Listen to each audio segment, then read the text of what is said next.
I'd like to give you a little bit of context before that I get on with my part of the story. Now, this was a really weird time in my life.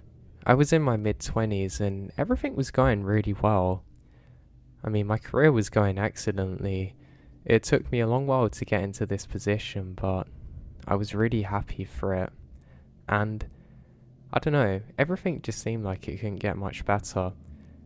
I'd married someone that I was really happy to be with, and interestingly, my family members didn't actually all know about this. It was basically a secret wedding we had, and we were going to have another one up in the future as a more formal one, but we couldn't end up getting that far. Basically, one day when I was at my parents' house with my wife, she just turns to me when my parents have gone away and said, "Oh, by the way, I don't think we can stay married together. Since I've married you, it's really felt as though that my life has changed for the worse, and that I've become almost that stereotypical wife. And all saving for a house, I never wanted to do that, even though it's a thing she'd agreed to do with me, which I thought was really odd." Now, she also said that, "Oh, by the way, we've also got to change where we live too," which is something that really surprised me. Because, of course, the marriage thing was pretty hard to deal with, but living away too, that was going to be even harder. I knew for a fact that I absolutely did not want to go back to my parents, because where they live, it's basically miles away from everything. And one of the nicest things that happened to me was moving out with her and just getting away from everything. But now I was faced with living with strangers, which is something I'm not really that keen on. And also losing my wife and becoming alone once again. Ah yes, my old friend loneliness. Well, I say that kind of retrospectively because it's not, but you'll find out more about that later, so yeah. Anyway, I was also about to start a new job, and literally I was only 2 days past renewing the rent contract with my wife for another year. So yeah, you can imagine how much it sucked. And the job that I was about to go into was not an easy one at all. It's not your typical job, it's quite a high pressured one. But it's something I'd been excited about for months, so I'd gone from basically counting down the days to instead feeling pretty confused about everything. It was my last day at work not too long ago, and I don't know, it just kind of felt like a surreal moment. Just everyone was coming up and hugging me, it was great, and instead of it being a beautiful moment, it turned out to be quite the opposite. It yeah, it was a pretty weird feeling for me. I mean, I don't really know how to describe it, but yeah, that's that. And now at the moment, I live with my wife, and she goes out every so often and does whatever. But there's another part of this too I forgot to mention. She went for a trip away one day, and I questioned if she'd actually gone alone, and she said, "Oh yeah, I have," but in truthfulness, she hadn't. Turned out I checked her phone, and she had cheated on me and been meeting up with some other guy. The worst thing was, this was a guy that I met once. Yeah, my situation sucked and I wasn't happy, that's all I can say. So now, basically, I don't really know what to do. I'm going around seeing the odd friends here and there, but the problem is, very few of them actually understand me, and I can feel more alone being around people that don't have any empathy for my situation. Not in the sense that they have to care, but I don't like it when they just can't understand and they just immediately start talking about themselves and their own things, kind of oblivious to what's going on or what's right for me. Also, there's a few others I know too where they won't actually care about me, they'll just try and get me to do the things that they want to do because, they don't want to do it alone. But it kind of leaves you in this weird limbo land, I guess is what you'd call it. You're doing everything right, but it feels like nothing's going right around you.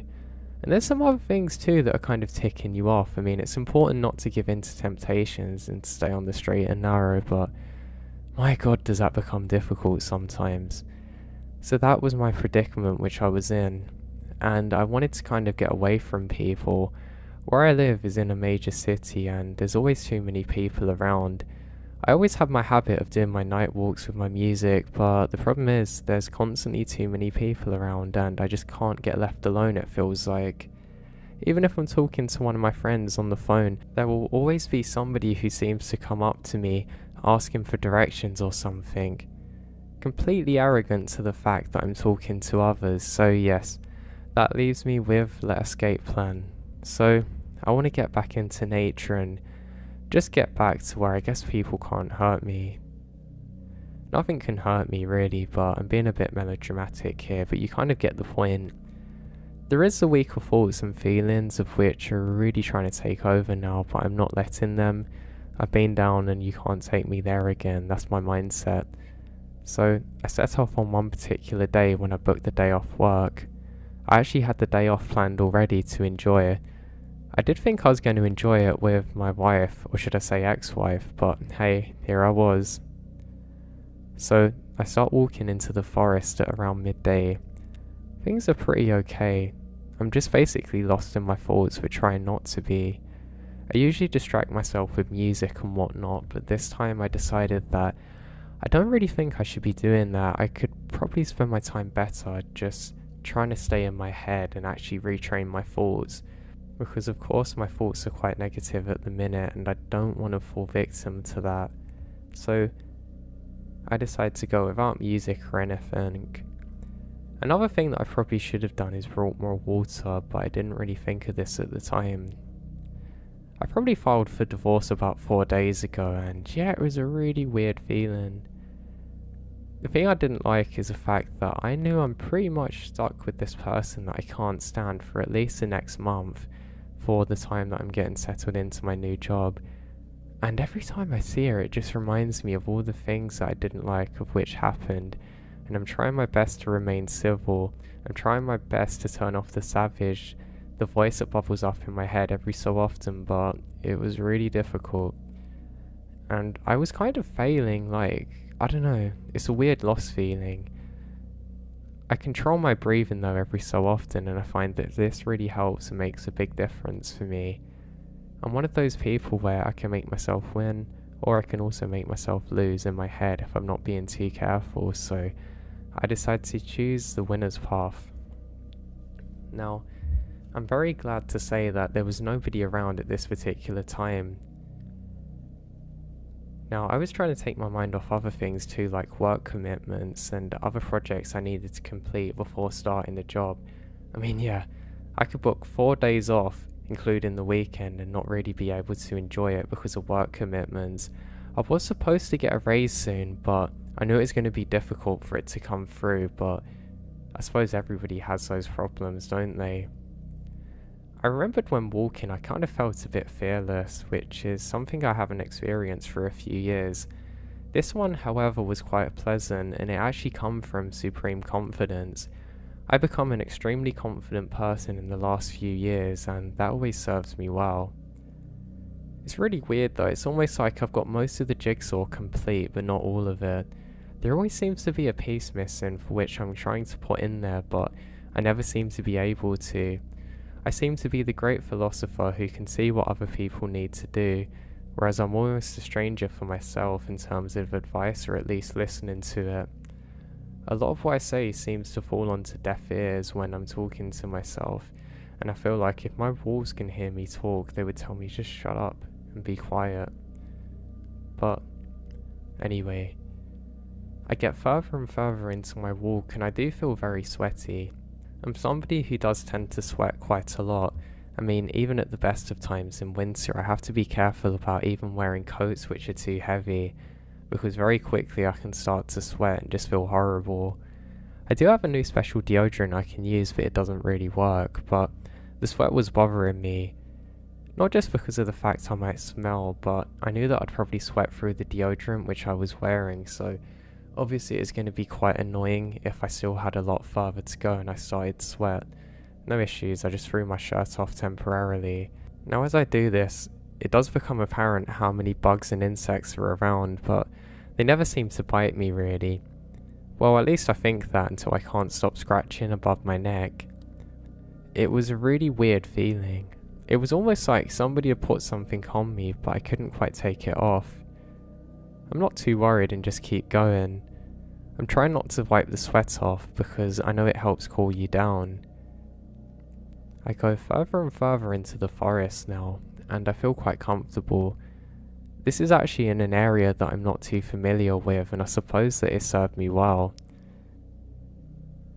It's around springtime, and lots of the greenery has returned to the trees and the surrounding nature. There's lots of moss and other things on the trees around me. It looks really cool. I can smell more and more of the plants and wildlife, and it starts to make me feel more comfortable and almost at peace and like I'm at home kind of.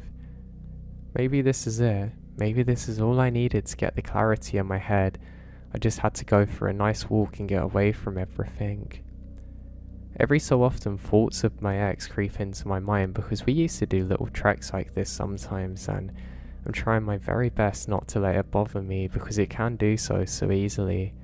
Every time that I have a thought of her, I let it creep again to the back of my mind, almost like a breath in and out, or waves in the ocean. Now, as I'm walking, I do have a feeling that somebody else is here and with me. I'm not a spiritual person, but I do kind of believe that everybody has like a guardian angel. I've actually seen a psychic who told me that it was my great grandma, and I do believe she is with me, and that's what I think in this particular moment. Of course, I'm not delusional, I don't expect them to fend off every evil in the world, but I do kind of like the idea of her being here looking after me, so I just presume that she's with me. Every so often I can smell a smell of perfume, and it's pretty cool. This is something that's happened before. My dad apparently is more sensitive to things like this, and I keep on smelling a nice perfume smell, and I say hey and her name and I smile to myself. I don't know why, I just knew that in this particular moment that she was with me and that everything was going to be okay. Or at least that's what I keep telling myself. I now progress into a part of the forest which has kind of denser plants on the ground. The trees are always high and hard to see around, but these plants in particular seem to really be obstructing my view. I think this is okay though, and just keep pressing on further. I'm cautious not to go too far because I don't have any water with myself and I don't want to be out here alone. I just got a new mobile phone too, and I've had issues where that it doesn't always get signal. Also, some of my accounts seem to go public, which I'd set private for a while, then logging in again, and I just didn't like the feeling, almost like my privacy was breached. Around a corner, and I'm taking on some slight elevation, but it's not enough to cause any issues. I decided to stop for a little while, and I have to do up my shoelaces. One of my shoes is annoying me because it's kind of cutting into my ankle a bit. I tried to undo the shoelaces a few times, but it doesn't seem to make much of a difference. I'm kind of wearing them like, you know how people wear really expensive shoes with all the laces undone, but it doesn't seem to be making a difference. I decide that each step forward I'm going to try and block out the pain, but my god, that was difficult to do. Weirdly though, every time I look at my actual ankle it seems to be in good health and as though nothing's wrong with it. Now, I continue on this walk. The perfume smells left me, and I turn around for a second and see what appears to be a hiker. They seem to be just off in the distance. They're wearing some black overalls or something, and they just go behind a tree. I don't really think much of it and just think, well, I've got to pick up the pace to get away from these people now. I remember too that I really miss seeing my brother at this point. He was aware of everything which was happening and we made a few calls, but I really wanted to see him and meet up and do things with him, but he wasn't available, and that was kind of hard to deal with. It's almost like having a best friend that lives out of state where you see each other occasionally, but the days that you really need someone there at least with you, they're not able to, but I guess that's fine. I suppose that's how life goes. I remembered stopping for a moment because I noticed that my shoelaces were dragging a bit, and that's when I realised they weren't. It was someone coming from behind. I look around for a few seconds and said, hey. I don't get a reply, so I just presume that whoever this is being extremely rude to me, so I think, well, I'm just going to press on instead. I do feel a little bit uncomfortable now for the first time. I mean, I'm not a small person. I'm over 6 feet slightly. Not really that built, but quite strong, and I know some martial arts, so yeah, I'm not too bothered. I am worried though because I don't really know where I'm going and I don't want to get too lost out here. The last couple of weeks when things have went wrong, I found that I'm not my usual calm, confident self. My mind kind of goes into a panic more easily, and I don't know, maybe that's just from not sleeping so well, or maybe it's a host of other things, but it's a really weird feeling. So a little bit panicked, I just pick up the pace, and my shirt's been on for a while now. I've still got a jumper which is wrapped around me, and to be honest, all it served to do is act like a radiator, so I'm walking quickly away, but I also feel like I'm far too hot at the same time, which is quite a funny feeling really. I then realised stupidly that I still have my bottle of water in my jumper pocket. I can't believe I didn't realise it was here. I slam that thing within seconds and throw the bottle off somewhere. Now, the weird thing is, when I threw the bottle, I don't actually hear it hit the ground. Yeah, it was a plastic one, but it still had a tiny bit of water left, so it should have had some weight or something. I have a weird habit of not downing all of the water completely for some reason. I know it's stupid. But yeah, I don't hear the bottle whatsoever, and I'm a little put off by this. That's when I hear it. It's kind of like a laughing sound. Now, I've heard foxes before and other animals, and it kind of sounds just like those. I thought, God, if I didn't know what this was, I'd actually be quite scared at the minute. I am becoming a little bit paranoid. I kind of feel like I've done something wrong, and that I shouldn't be out here like this, but I don't know, it's almost like something took over me. I end up going up a bit further, and eventually I find some ledges to sit on, and I'm just staring off at the trees now. I kind of forget about my situation and relax a little bit, and I remember looking at the light coming through the leaves and thinking, well, I suppose life is kind of beautiful and it just depends how that you actually look at everything. I thought, I sure wish I had someone here to enjoy this with, and my mind starts to drift backwards again, which is quite annoying. I'm now thinking once again of the things that have gone wrong recently, and it's kind of stabbing at me quite a lot. So I keep going and pick myself up again. My eyes seem to be more fixated up this time, and I am a little bit worried about whatever the sound was behind me, but it soon stops. Now I get a little bit further down the trail when I hear something that I can't really explain. I hear somebody call out, which almost sounds exactly like my name in a male voice. I think this is really weird, and I decide that I must keep going. But I can't figure out where they are, or who it actually is. I half think that I've run into somebody that I knew, but I knew realistically that was really unlikely, especially because of the time of day of which this occurred, so I think this is odd. And that's when I see it. There's a person who looks like they've got to certainly be homeless not too far away, wearing all black, kind of looking at me saying, hey, stop, hey. This person was actually quite tall, and I don't know, they had a really weird look in their eyes. It almost looked like their eyes are far too pale. I can't tell when their clothes are from, but it doesn't look like it's in the last couple of years. I say, no, sorry, I've got to go, and I just turn and start walking quickly. Almost military, I keep repeating to myself, watch your six, as I'm walking away from who or whatever this person is. I'm looking over my shoulder every so often, but I'm trying to do that confident walk. You know, the ones that you're kind of taught to do. Well, not really formally taught, but you know, you have to look confident to not look like a victim. Yeah, I was doing one of those. I was in such a weird headspace though that I was kind of happy about everything that was happening around me. Not in the sense of this situation, but I wasn't put off by the situation. I've been in some rough situations here and there, but this one felt a little bit different. Maybe it was because of last week's events, but I wasn't worried about what happened, what didn't happen. I didn't even feel like fighting if it come to it. I don't know, I just felt weird. I look around and I can't see the person, but I can hear some movement on one side of the trees. It kind of sets in a bit now that I'm in a situation I don't want to be, and I guess panic took over, and I feel my heart beat quicker and quicker. Now, it's at a point where that I'm still walking normally, but it almost feels like there's another force inside my body. I keep telling myself, stay calm and watch your six, and every so often I look behind myself, but the person isn't there. This gone on for probably another 20 minutes until eventually I stop to catch my breath.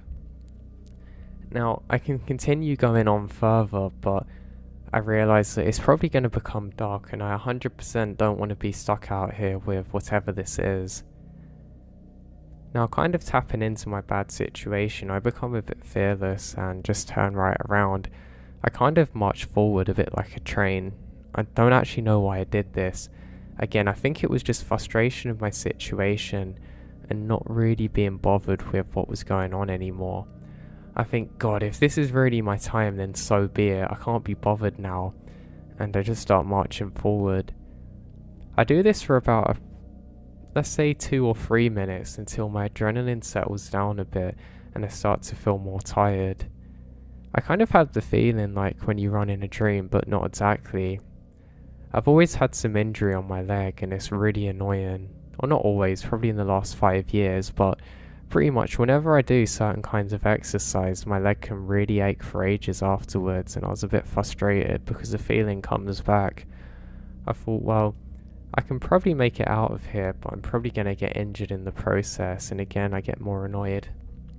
I can then hear movement again, and I now realise that the person isn't far away. Initially I stop to listen to where they are, and I hear them swear. Then I hear another voice swearing too, not far off. I don't know exactly what they were saying, but I was thoroughly creeped out at this point, and I know that I need to move. Now this really scares me.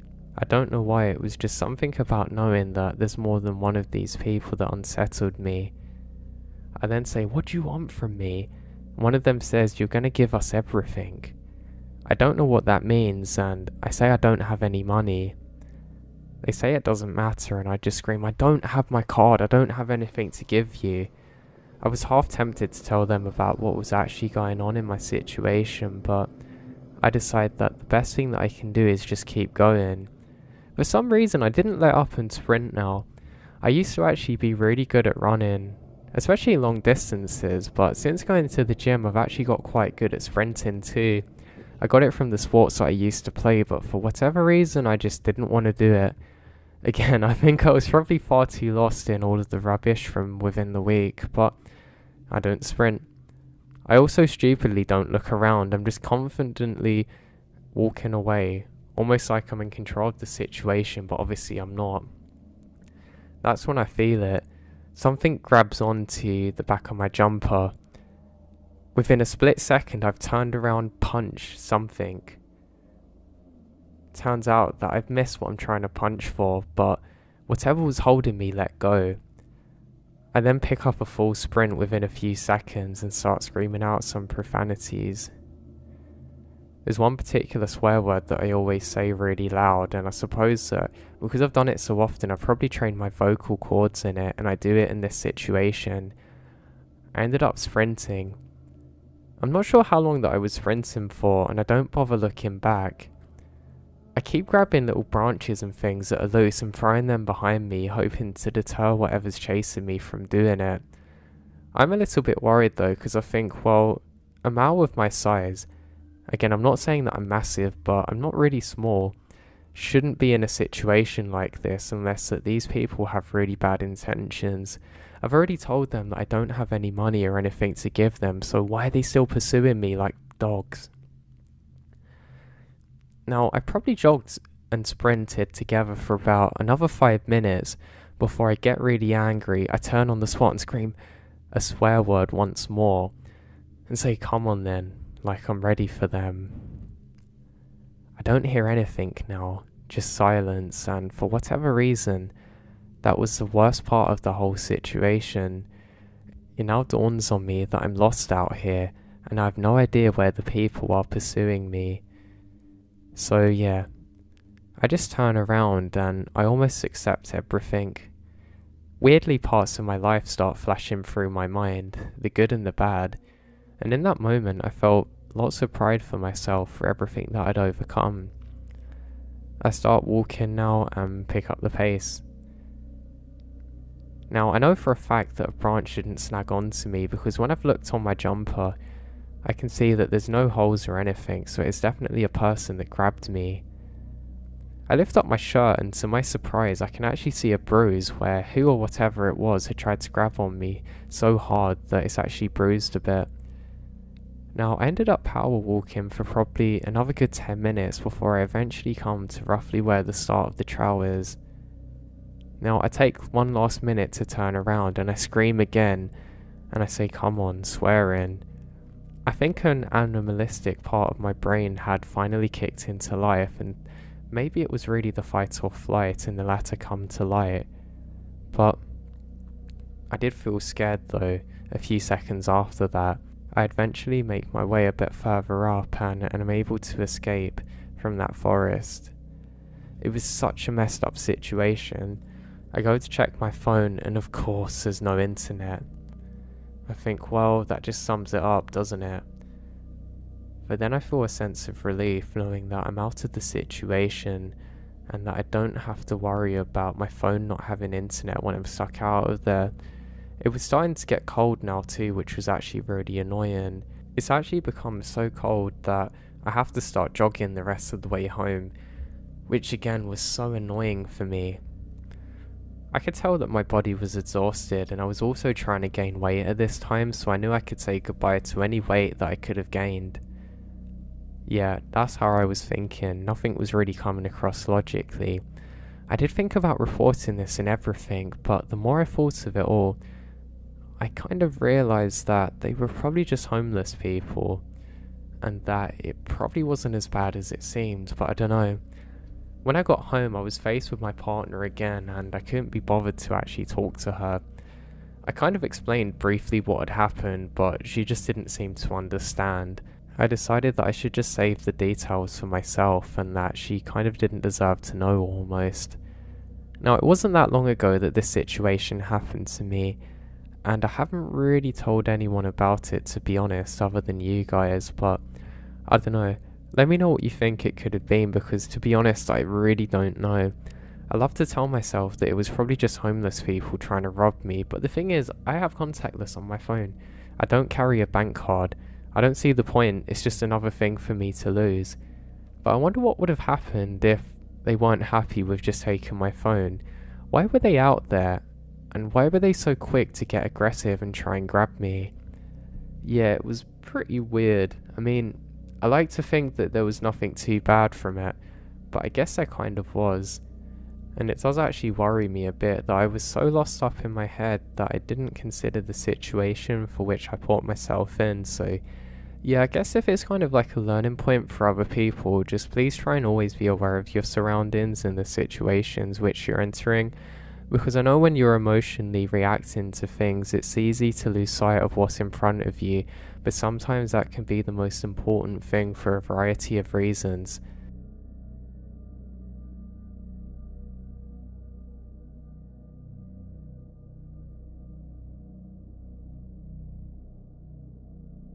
Now, slightly outside of Appalachia, me and a few friends were walking back to my house when we heard a long scraping noise. Now, this was pretty weird. I was actually convinced it was a woodpecker at first, but it didn't sound like much of one to me. We tried to take a closer look, but all of a sudden we get this dark energy and feeling like we're being watched. Now, we walked back to my home and we felt like this weird energy and feeling of being watched the whole way home. But then the noises stopped, but we keep feeling like we're being watched. I don't know what this could have been.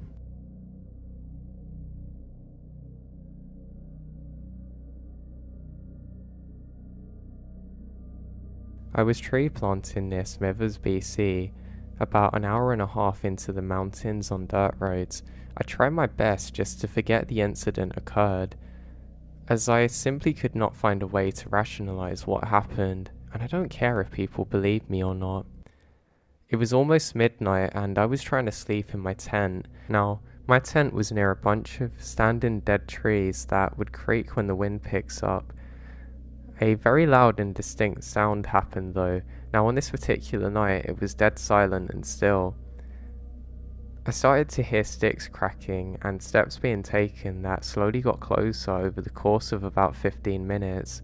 It was loud enough that I was certain there was a bear approaching my tent.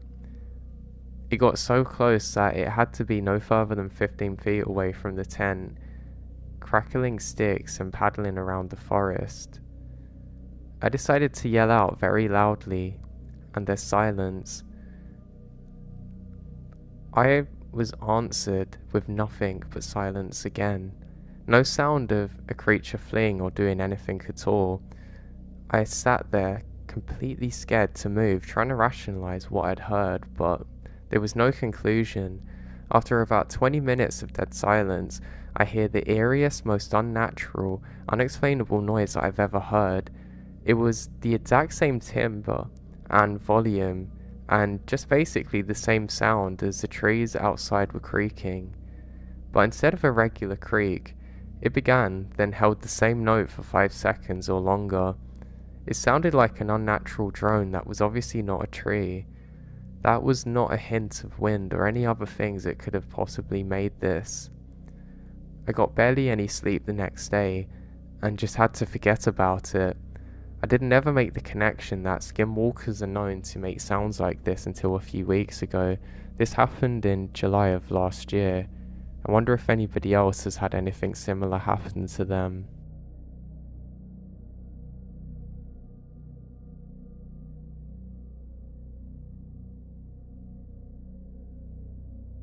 This happened in 2021 with me and 3 of my friends when we decided to go out to a late night walk through the forest in Mission, BC to a small lake at night. We were at the bushes before the train tracks and we were standing there contemplating whether it is actually a good idea to move forward, going further into the forest past the train tracks.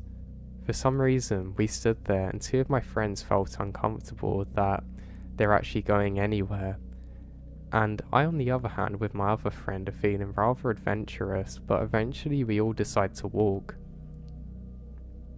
So we stood there, and we were like, why don't you guys want to go in? You could just tell that they felt uncomfortable and wanted to leave. So we waited a bit longer, then both me and my other friend felt uncomfortable and decided it's not a good idea to go. Then we hear things in the bushes a couple of feet away, like something stepped on a branch, but there was no other sounds whatsoever. It wasn't a small branch either, like a thick one, and it wasn't like a snap, it was like a really loud crash sound, like something really big was there. No sounds of bushes moving or anything like that. Now, we all decided it was no good. Felt like we're being observed by something or someone that's possibly dangerous, and we took off back to the truck immediately and left. It was probably just an animal, but it was quite weird.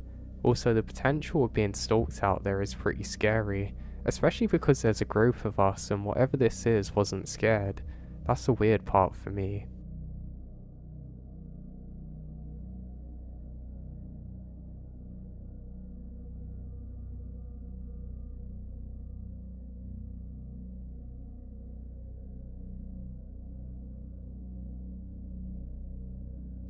I'm a search and rescue worker. Now I'm also somebody who loves to be in the great outdoors, and something that I volunteered for was doing some nature tours. We get a lot of tourists where I live, so I didn't have an issue doing this.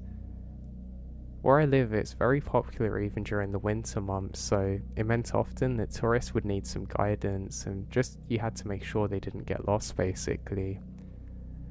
Now, one area that we went to, you had to take the cable cart things up to the top of a hill, and that was no issue. I was friends with the people that worked there and we had a really good relationship, and on this one particular day we were getting things ready. You had a beautiful view of the city near where I lived from on top of this hill thing, and the tourists would always love to go here. You had to be careful because they're pretty stupid sometimes and they'd actually go almost off the edge. Another colleague joining me this particular day was a ranger, and he told me that he noticed something odd. He saw some footprints which went further off of the normal trail, but they didn't look right. They kind of looked too big. I mean, I know a lot of people wear snowshoes up here, but it almost looked like it was covered in some kind of material. I can only describe it as something fluffy, but not, almost like it was more porous. Also, the strides were massive, and it didn't look right. Apparently there'd been some reports of some kind of weird person further out from the rest of the group earlier, wearing a white, kind of grey colour coat. They only ever saw the silhouette, but they said that this person looked pretty big. So me and my buddy go to investigate, and we don't have to make it too far. We realise that these tracks are going deep into the woods where we never usually go.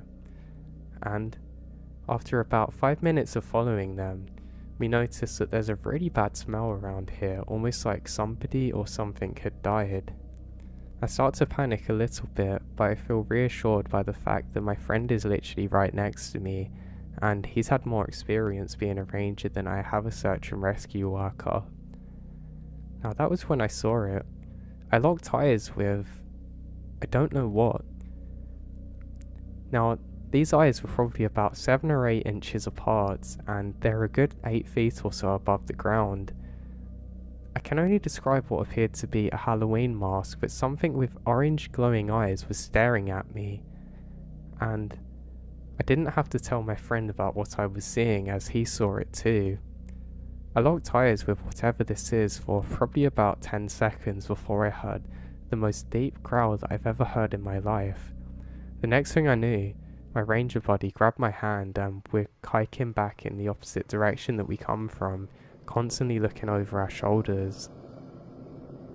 We eventually made it back to the station and decided to close off the area for the day. In fact, we closed it off for that whole weekend. We radioed in what we'd seen to some other towers and they said they're going to keep an eye out for whatever this was. The local law enforcement didn't want to know when we tried to explain this to them, thinking that it was just us playing a prank on them, but I still don't know what I saw to this day. I can only describe it as kind of like a Yeti thing, but I don't believe in those, but I don't know what it could have been.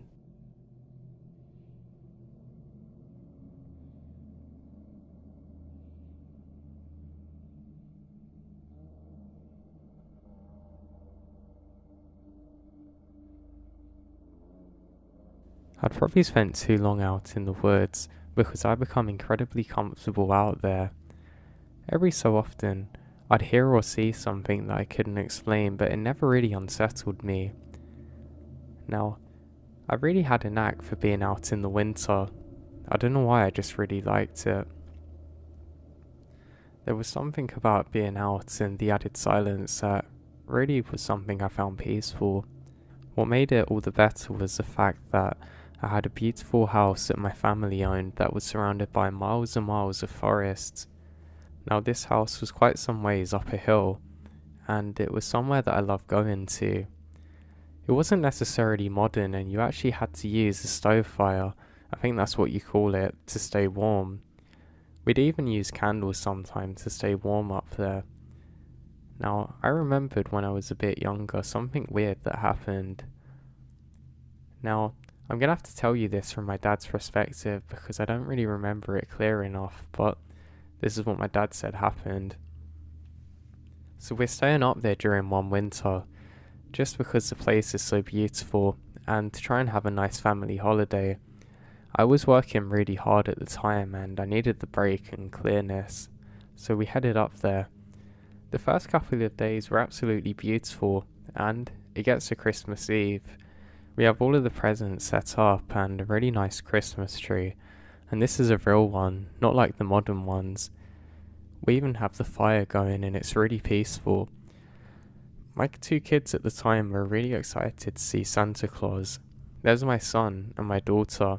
Now, my daughter was a little bit younger but still believed in Santa, even does partly to this day. Well, that's a lot more than my son, which is why my story gets a bit weird. So we put the kids in bed and it's just me and my wife laying there happy. Now, suddenly, my son runs in the room saying, Daddy, I saw Santa Claus out the window. Now, obviously realizing something's completely wrong, I get up. I realize that my son's not just going to make this up, and I kind of panic a little. I run out to the window and I don't see anything. He says, look, Santa's gone off running. I open the window and put my head out and ask my son to show me where. I quickly close it and grab my son and run out the front. And, what do you know? There's a silhouette of somebody running off in the distance into the tree line. I scream out, hey, but they don't respond. They seem absolutely panicked and maybe injured. They were running a little weird. From what I can make out, they're very old and have quite a long beard, and there's not much else I can see. But this definitely wasn't Santa Claus. I chased off after them as quick as I could, but they must have really took off because I never saw them again. I wasn't stupid enough to get lost in the woods trying to track this person down, but I realized something's really off. I eventually go back to my worried wife and son and I tell them not to worry about anything. I then say, oh, Santa's come too early, almost like a joke trying to get my son to calm down, but it actually works. The daughter was also a bit upset but much happier after realizing this. In their minds, I just chased off Santa and I was a monster, but in my own, I knew what happened. I asked my son to describe what happened and he said he was laying there half asleep in bed when he opened his eyes and saw Santa Claus staring at him through the window. I said how long was he there, and he said he doesn't know, but it must have been a while because he felt like somebody was there for quite some time. Apparently, he thought that maybe Santa was near and decided to pretend he was asleep for a good 10 minutes, just in case Santa was actually there about to deliver presents. Yeah, you can imagine how that made me feel, and I called the authorities, but unfortunately they didn't find anybody. So yeah, that was my dad's story, and now I find it as creepy as heck. From my perspective, it is literally just me waiting to see Santa, but looking back on it now, it really makes me feel sick. I hate the fact that things like this happen. I still have no idea who that person is, and honestly, sometimes when I'm out there on my own, I hope I find them just so I can give them a good beating, but I'll never know who it was, but it still freaks me out. Nothing too similar to that's actually happened since, and I'm quite grateful for that. Other than that, I had a really good childhood. Now, there's one other pretty creepy thing that I know that happened from when I was a bit younger, also related to this. Now, I had a friend who I'll just call Jack for the sake of this, who was my best friend at the time. Near Jack's house and not too far from the house that we had, there was a really nice wooded area. This was kind of secluded away from everything, and I don't know, it just had a certain vibe to it and we had lots of fun there. One of our favourite things that we could do was climb up a really big old tree. I remembered we'd do it sometimes if we heard other people, just because we didn't want them to intrude on us and make us jump, or I don't know, we were just kids so we were a little bit worried. Now, earlier in the day, we'd been doing some stupid things. We'd been stealing some firewood off somebody's front drive. Now, when we'd run up on the driveway, one of us would keep lookout and the other would go and grab the logs. I don't know why we did it, we literally had no use for these things, but I guess it's just a thing to do at the time. Now, we didn't actually like the people who lived here, mind you, because every time we played games outside, they would get really angry. I remembered one time we were playing catch or something and the ball went into this person's yard, and this old man comes out, grabs it and literally doesn't give it back again. I mean, we're literally kids having fun and he can't stand it. Like he had nothing better to do other than this. Well, hey, now was time for our payback. Now, after getting as much wood as we could pretty much handle without making it too obvious that we'd taken them, we head back to the tree. Now, we played a few games until we heard a voice screaming. They were calling out, hey, I know you're up there. Hey. So, what did we do? We panicked. I ran behind the big tree and immediately began climbing, but my friend Jack, he wasn't really a good climber, and he needed all the help he could get. He started climbing up the tree and actually got a cut on his leg and started to panic, and I had to go down to rescue him. Eventually he was okay and decided to keep going higher. I told him not to and that it's a bad idea, but he didn't listen. I was in quite a good point, just out of sight, where I could peer around the tree and see what was happening up ahead. Now, there wasn't too much happening up ahead at first, so I actually grew relatively relaxed at this. Now, not too much longer later, we can hear the voice, but much louder. They say, "Hey, I know you're here. What are you doing?" But this voice sounded different. It sounded far too deep. I also saw a couple of flashlights. It was now getting a bit dark, and I thought, God, I'm really in trouble now, and I really hope that my parents don't find out. Yeah, it wouldn't have been the best if my dad had found out, because he actually warned me about playing out here, so I wasn't looking forward to potential consequences, and at the same time, I was willing to do everything I could to try and minimize the risk of getting that whooping off my dad. So I'm playing it safe. Now, they ended up coming literally to the base of the tree. One of them whacks on the base of it, saying, "Come on, we know you're out here," and my heart falls through my chest. All they have to do is look up just a little bit and they're gonna see me, and I can now see that it's a group of angry adults, until eventually they make their way. Now, we stayed up this tree for God knows how long, and I didn't make any communication with my friend. I knew it was a bad idea because it's going to be obvious that we're talking, and I didn't know if these people were waiting for us. I was 100% certain it was the people annoyed about us taking their wood. Also, when they left, I could see them carrying things which I'm pretty certain was a firewood, but I thought, well, at least I avoided my dad. But the problem is now that it's growing very late, and I'm going to get in much more trouble if I'm not home in time. I knew the best bet now was to say that I was going to stay at my friend Jack's house. Now, this is something I've done a few times before and that I actually really enjoyed during sleepovers, but today I didn't really want to have to do that if I didn't have to, but it was looking that way. Now, eventually I say, "Jack, Jack," and I don't hear a reply, so I realise that something's off now. I say, "Jack, come on, where are you?" And I look up the tree, and I realise that he's gone. Thinking, how could this guy have possibly gone further? I start climbing higher and higher, until I realise that he's not there. I think, God, did he get captured? In my mind, this is the last I'm ever going to see of my friend, and I actually feel a little bit scared, and this is the first true panic set in. I eventually make my way down, and I actually hurt myself getting off the tree. I didn't judge the fall very well, and my God, I don't know how I didn't break my legs. I was quite frustrated at myself for losing my friend, and I knew I had to look for him. Now, I sat down, and it's very dark. I take one step and I hear a loud sound, which immediately I realise is a frog, and I calm down a bit. I realise just how jumpy I am now, and how unsettling everything's making me. It was getting a little bit cold too, and I wasn't really dressed too well for the weather. Now I start making my way in a new direction that I haven't been before. This is through the very high grass.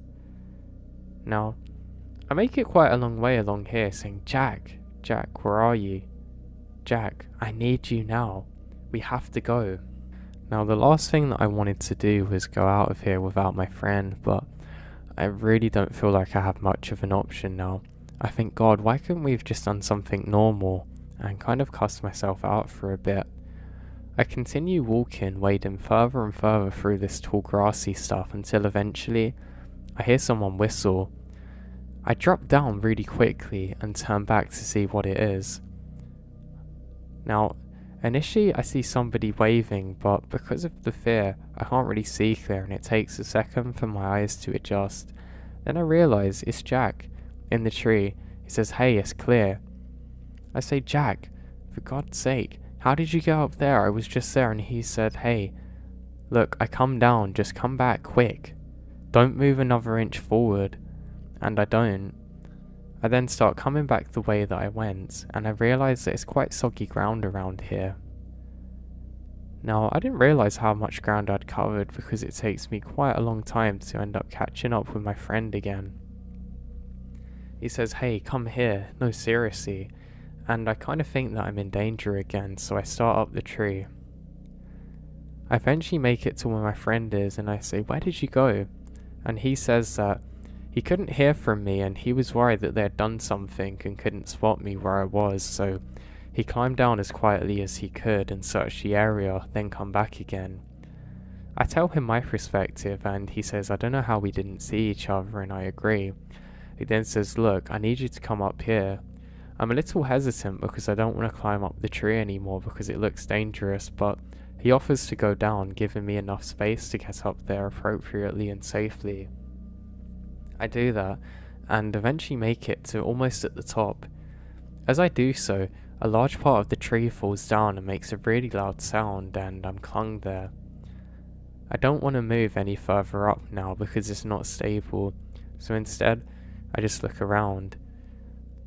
Now, I then see what my friend was pointing to from further down. Just up to the edge of where the grass is, there's a huge drop. Now, this is almost a cliff like I've never seen before. It's just pure blackness down the edge. I let out a large gasp and say, "How did we not see that before?" And Jack then tells me that I was literally only probably 2 steps away from going off the edge into the water below. Now, I know for a fact that I would have died or would have really seriously hurt myself and probably fell unconscious had I have kept on going any further. What really creeps me out about that situation is just a feeling of realization that I was 1 step away from being really hurt but honestly having no idea about the danger that I was in.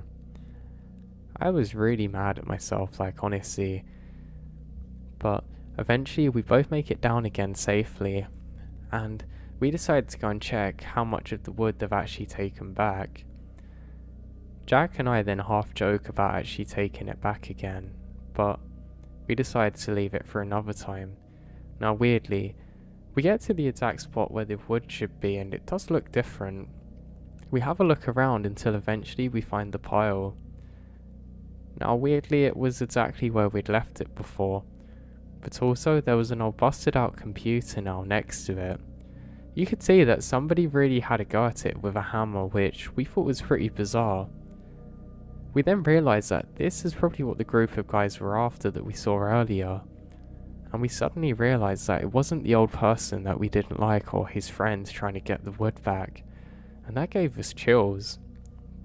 Now we're so unsettled by the realisation of this that we actually decided to put the wood back where it was, just so, I don't know, everything is as it seemed before. We kind of want to remove our traces and steps of ever being there, but we realise that it's not really possible. But we still do it anyway. We didn't really say many words and just gave our goodbyes, and I started the long walk home then. I actually lived on the other side of town where we are, and it took quite a while to walk back.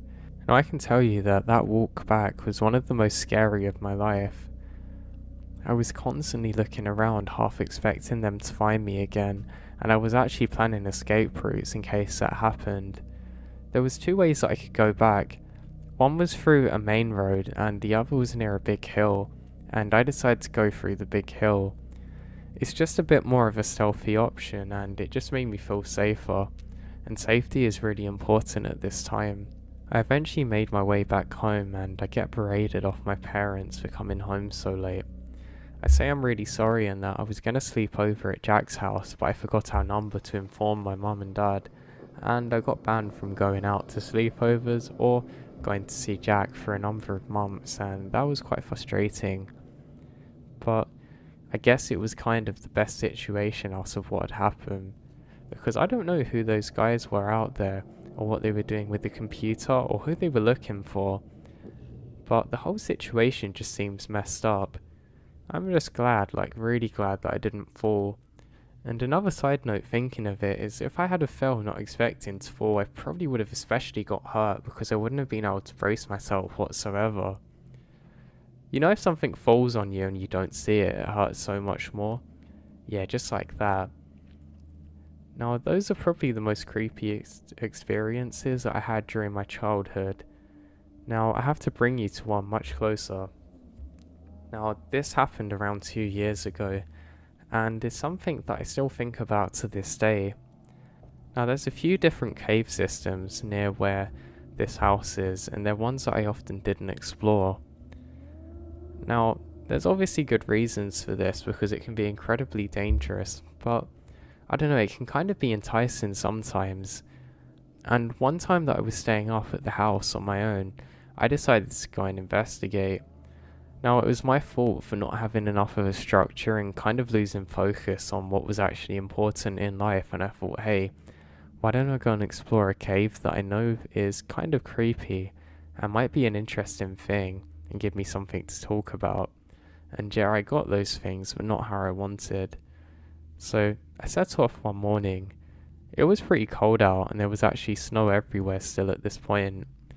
Now that wasn't too much of an issue, and I actually had some snowshoes designed just for this. Now they were still a little wet from the previous day, but that doesn't matter. There was lots of different kinds of trees and shrubs around me, and there was kind of a few natural paths and breaks in the trees. Now there wasn't any snow falling currently when I set off, which is a good thing, and everything is silent, and that's just how I like it. Now I don't have to get too far until I'm just to where the cave should be, and what do you know, bingo, I find it. Now this cave is basically a big hole in the ground, which I guess most of them are, but there's not kind of like a doorway. There are some rocks which kind of separate it into 3 sections, and I decided to gauge how deep it is. I grab a rock and throw it in, and I don't hear it at first. I realise that it's a pretty deep one, but there's pretty good ways to get down the sides of it, which I actually follow. Now, this cave is quite a lot warmer than outside, and I kind of realise why the cavemen like caves. I had done some caving before, so I wasn't too worried about setting off now. I also had my torch attached to my head, and a few spare ones, which are really important for when you're doing anything like this. When I went in, I thought I was going to find all kinds of cool things, but there wasn't really too much to see at first. Now, I knew this cave wasn't supposed to be too deep, and I liked that. I go to one area, and I can see some really beautiful rock formations which are coming up and dripping down from the ceiling, which I found really nice. Now, there were actually some spiders that I saw, and I really don't like them, so I decided to continue on. I'm not going to go too far because obviously I'm on my own and I don't want to get lost in here. Now that's one of the stupid things that I'd done, was I didn't inform anybody of what I was doing. I remembered that at one point there was a very strong and sudden wind chill, which I thought was really odd. I hadn't felt anything like it, and I don't know why it just come on so suddenly. Now this was really cold, like noticeably colder than the surrounding parts, which I thought was bizarre. Now I continue on anyway, and I come up to an area where I see something odd. There's a chain swinging on its own. I don't know what this chain is or why it's there, but it's almost self-powered. I wondered whether it was actually a machine or something that somebody had left in there, because I knew nobody else was there but me. I do a quick hey, hello, and I don't hear anything. I think this is pretty bizarre, and I call out again, almost convinced that there should be somebody out there other than me, but no, there's no one. Again, I think this is rather bizarre, and I continue on. I'm almost at my endpoint now, and I don't want to go much further, and I basically avoided the chain, thinking that it's something that could be explained. Now at the time it didn't hit me how creepy that was and how bizarre it was that that was left in there. I just thought some other hiker had been in there, or explorer like me, and just left some of their equipment there swinging, and I thought maybe it was somehow motorized. I guess I just wasn't thinking. Now eventually I hear a whipping sound, and I hear that it's coming from behind me. I turn around again and realise it's from that chain that I heard before. I'm now convinced someone's in here with me, and I realise that they may need help. I then turn around and go to where the chain is, and it's still swinging like before. I then go up to it, and weirdly, I can see that there's nothing to make it swing. I hold it for a second and let go, and it suddenly stops. Now at this point it wasn't swinging so fast, but I was almost certain that it shouldn't be moving like this, and I'm looking for someone who might be in danger or need help. I call out hey, and again am just met with echoes. I use my other torch now so I can see a bit better, but there's still no one. Annoyingly too, I actually cut past my head on one of the things hanging down from the rock formation above me. It's not a big cut, but it's annoying because I'm worried it's going to turn septic. I then decide that now is probably a good time to get out of here and start heading back, when I hear something. It almost sounds like a low growl, but it's only for a second and I can't be too certain at what I'm hearing. I think this is pretty weird, and I think maybe there's an animal that's got lost in here. Ah yes, that would make perfect sense. An animal's probably come and brushed it, and I've just been in here creeping myself out. And I decide to continue. I think that I'm getting out here and I don't have any time for it. But then I hear the sound again, though this time it sounds more like a moaning. Now, I'm not entirely convinced that what I'm actually hearing, it kind of sounds like an animal, but it kind of sounds like a person too, so it's pretty hard to figure out what this is. I'm trying to figure out where this sound is coming from, but it's really hard to approximate because of the echoes, until eventually it grows a bit louder and I know where it is. It's somewhere in the inky blackness, not much further ahead. Now I've got to figure out what this is. The curiosity was kind of killing me now, and I take my first few steps towards it. Now the first I noticed of it is when a shadow was cast from my torch. I can see the silhouette of something. Not exactly certain if I wasn't looking at another rock formation. I edge closer, and that's when I see it. Hunched over, in the shape of an elongated human body, is something almost in a praying position.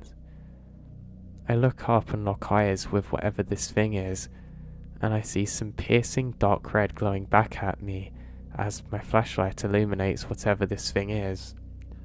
Now in a split second, I turned around and was bolting out of there as quick as I possibly could. Now I didn't have much time to think. I was like a trapped person with a wild animal trying to get back desperately. What I saw I can only describe as a half-human, half-statue, half-creature which was really too long and skinny. It had some human features, but I couldn't make out much of a mouth or anything. Just these absolutely disgusting, demonic-looking eyes. Now I've done lots of research since trying to find anything similar to what I saw, but I just can't find anything. Now of course none of this is going through my head while I'm sprinting back, but I just have this terrible feeling. You know, like when you're running in a nightmare and you can't get away quick enough and your legs aren't moving? Well, imagine having that but also being trapped in a cave and trying not to get lost. Yeah, it was really frustrating. I looked over my shoulder every so often and I can't see anything. But every so often, ever so faintly, I can hear a weeping sound. I don't know whether it was getting closer, and I don't know where it was coming from because of the echoes, but it was sure as heck there. Now in my desperation, I get stuck. I get my arm half wedged in one of the lodges on the way, and I can't get it out. I keep pulling and let out a kind of quiet muted scream as I'm punching my arm, desperately saying, "No, no, no, come on." I keep glancing back every couple of seconds just to make sure whatever that thing is hasn't moved an inch, but I can't see it. I keep punching until eventually I threw my arm and unfortunately cut it in the process. I got a nasty gash on my forearm, and again I'm worried about it getting infected. I've now made it about 3/4 of the way out of the cave, and I'm starting to see some lights. The rocks are incredibly jagged in this area, and I'm not going up the way you should. I'm going up the quickest way that I can, and I pay the consequences. As I start climbing the final ascent, some of the rocks fall off, and again I cut my hand. I'm not too worried about it right now, and I'm just desperately trying to get away from this thing. I have to stop for one moment to catch my breath and get ready for the last pull which I need to get up, and that's when I hear it again, the weeping sound. It didn't sound closer than before, but it's still there. I give myself one last pull, and eventually I'm freed from the cave. I climb out as quickly as I can, and I'm constantly looking in all directions. I don't feel like I'm out of danger whatsoever, and I don't know if I'm going to get chased again, so I decide to keep moving quickly. I look back and I notice something dripping down, and to my horror I see blood. I don't know what it is or why it's there when I suddenly realise that it's my own blood and that I need to get back to help quickly. So I continue going through the woods in the cold, feeling very scared on my own, trying to get back to civilization. I have quite a way to go, and I keep telling myself, you're so stupid, you're so stupid. Why on God's earth did you do that? Why did you go in there alone? What did you benefit from this? And I don't know, I just felt kind of a deep shame and fear. I don't stop looking behind myself, trying to figure out where this person or thing was.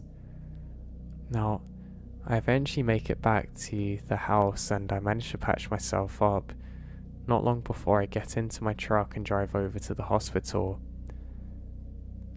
They give me some shots and help patch me up even better, and that's because I wasn't sure exactly what I'd been cut on. They were worried that it was rusty metal or something like that, and all the other nasties. They asked the same question that I asked myself, which is, why did you go in there alone? I say I don't know, I just felt drawn to it, and I don't actually bother telling them about what I saw. Now, I eventually make it back to one of my friend's houses, and he asked what the cuts were about, and I just made up some excuse. I really didn't want to think about what had happened again. I really pained myself even doing it for this writing. Now, I don't know if the events that I told you about are somehow linked, or whether the creature that watched me through the window is the same one that I had seen in that cave, but whatever I saw, I know wasn't a living person like you and me. I don't know what it was, and it really haunts me. Okay, so my first story is actually my friend's story. So during these times, things took place when we were all in high school. I already knew about skinwalkers and the like, but when these things happened to me, I wasn't sure if it really was a skinwalker at the time or something else. I've noticed that most of the people who tell me they've experienced the same phenomenon live in the same area that I do, and my friend is no exception. Let's call him Jay. Jay lives maybe 5 minutes away from me. She told me that in her bus, there's this one area that they drive by to drop this kid off. She said she doesn't know why, but it always gives her the creeps. She told me that one early morning, when they were driving in that area to pick him up, all the kids in the bus saw this deer running alongside the bus. Not away from it, but besides it. She said it looked weird as hell. The usual stuff about appearing humanoid. And it didn't look right. Like its limbs were awkwardly bent in a way that didn't seem human. And its eyes were freaky. This is my friend who doesn't know anything about skinwalkers or anything of that mumbo jumbo. So I basically get chills.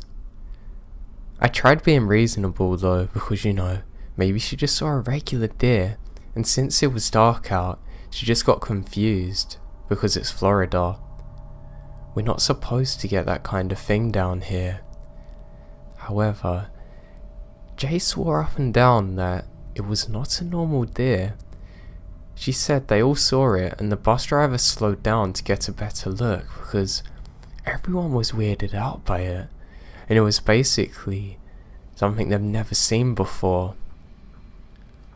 After a while it ran off to disappear. Jay could have made this up, but like I said, why would she? And she's never seen anything like it.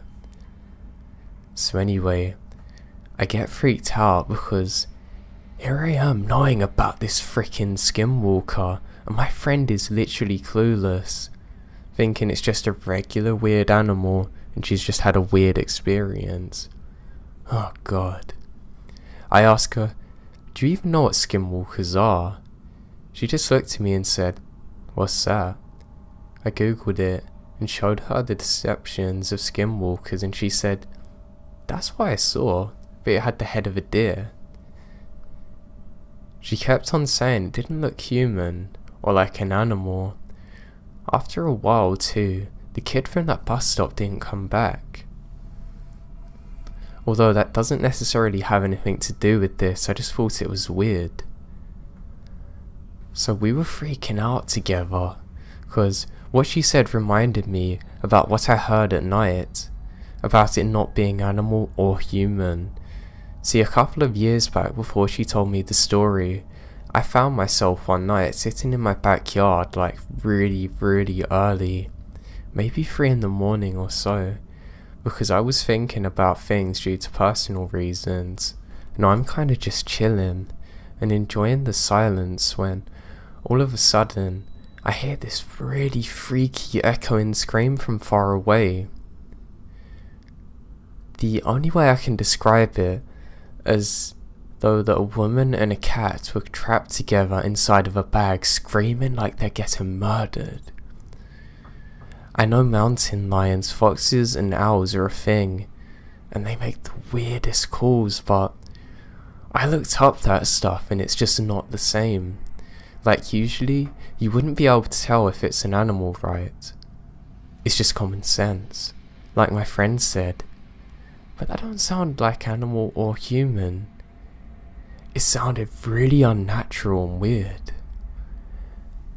Now me being me, I was really upset at first. Now the thing was really far away, and I actually thought that they might even be killing someone in the streets at 3 AM. That thing travelled so fast though. It sounded freaky as hell, and it was getting closer as he got to the more weird and unnatural sound.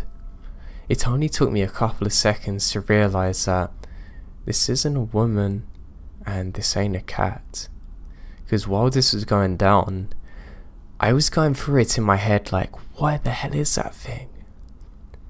The first thing went from sounding like a good couple of miles away to being in my goddamn neighbourhood in 5 seconds. It was so weird because 1 second it sounded far away and the next it's on my street. I had a heart attack. The second I stood up, the scream just stopped, just like it started. And I'm really thinking at this point that it must be in front of my house. I walk as calmly as possible back inside, locking the doors. And the scream was back again, far away. I also heard some scraping and tapping sounds on my windows, but it happens at the same time now. I'd say 2 to 4 o'clock in the morning, and seen some black figures that aren't really affected by light outside of my house. To add detail to those things so you can get a feel for it, basically what happened is that I was doing a project for class, and since I procrastinate like I'm a pro up until 2 AM, I go to wash my hands from all the graphite, and the water's running while I hear a scraping sound against one of the bedroom doors that leads to my backyard. Now most of the door is made up of these glass panes, the kind that make everything appear distorted and like blobby ash lumps.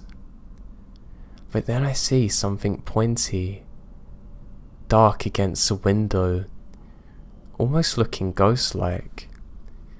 I turn off the water and wait a bit, and it comes back and scrapes against the window again.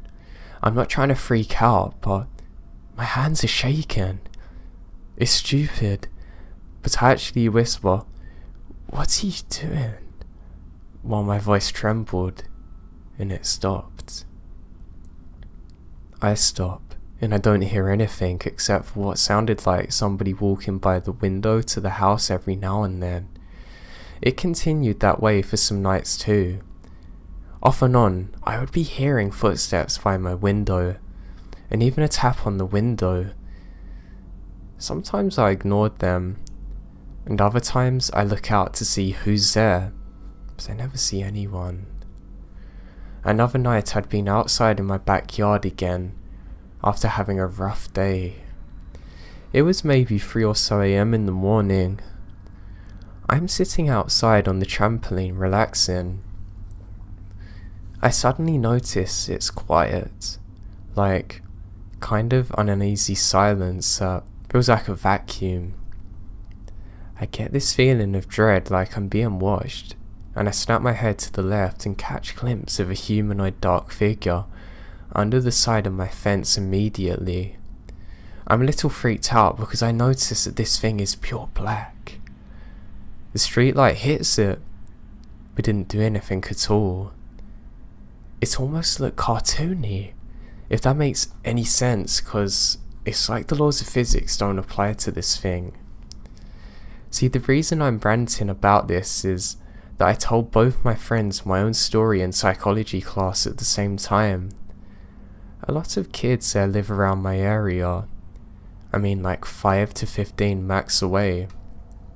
And they all start screaming, and the entire class went crazy when I finished because apparently they've all experienced the exact same thing as me. One girl told me about also hearing the tapping on her window at night. Another one told me about a really dark figure that seemed to follow her at night time, also screaming from the woods.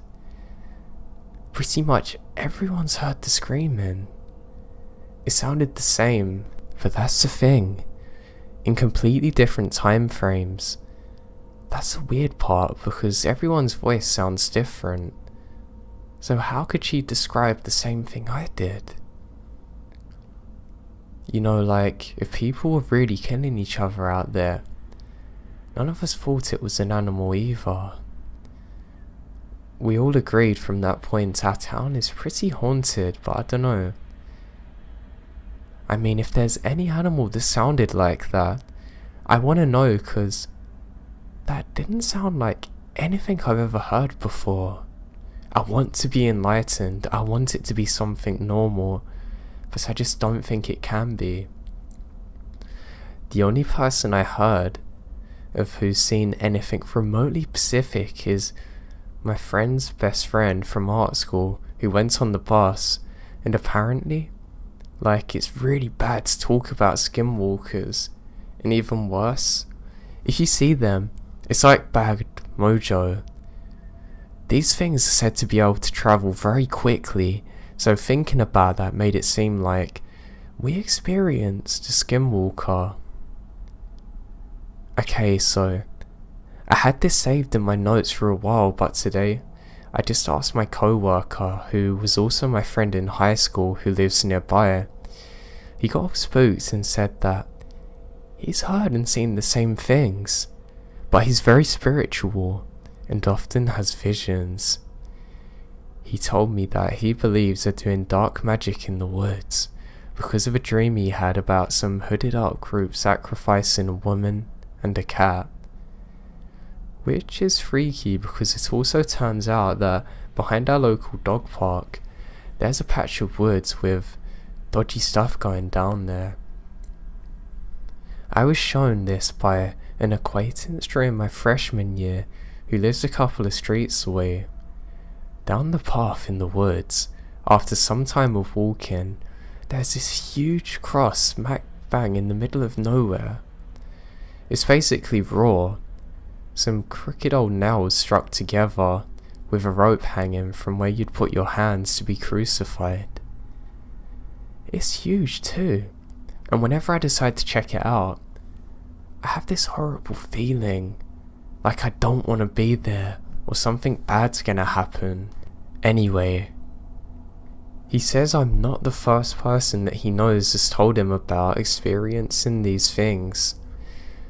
He's also had his experience while there with humanoid figures. He says that he saw one turn around and look at him, directly in the eyes as though it's trying to intimidate him before vanishing. So we basically don't mess with anything in the woods near me.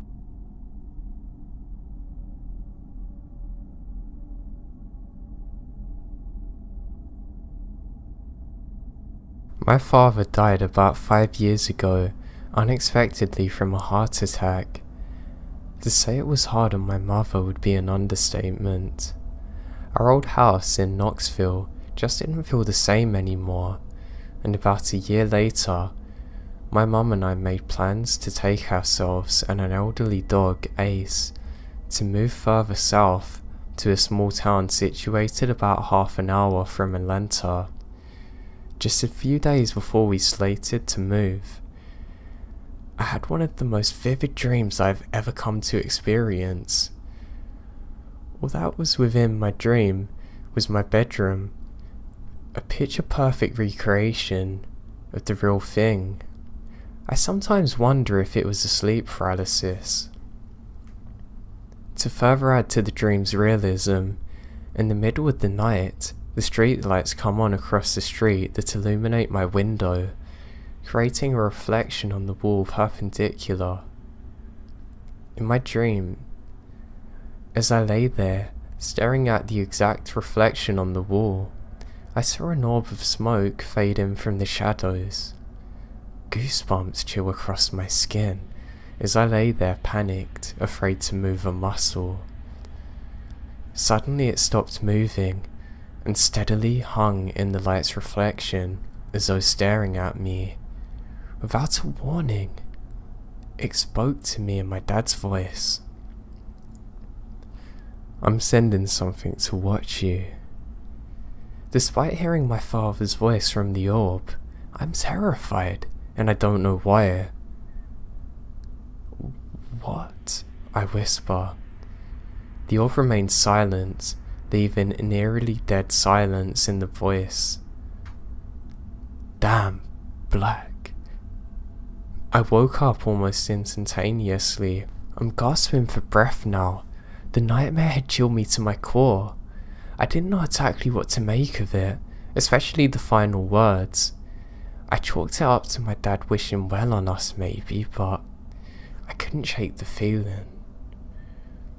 With the next couple of weeks, my mum and I moved out of Knoxville and headed down to South Georgia. She had managed to find a quaint little house for us. It had only 1 or 2 neighbours down there,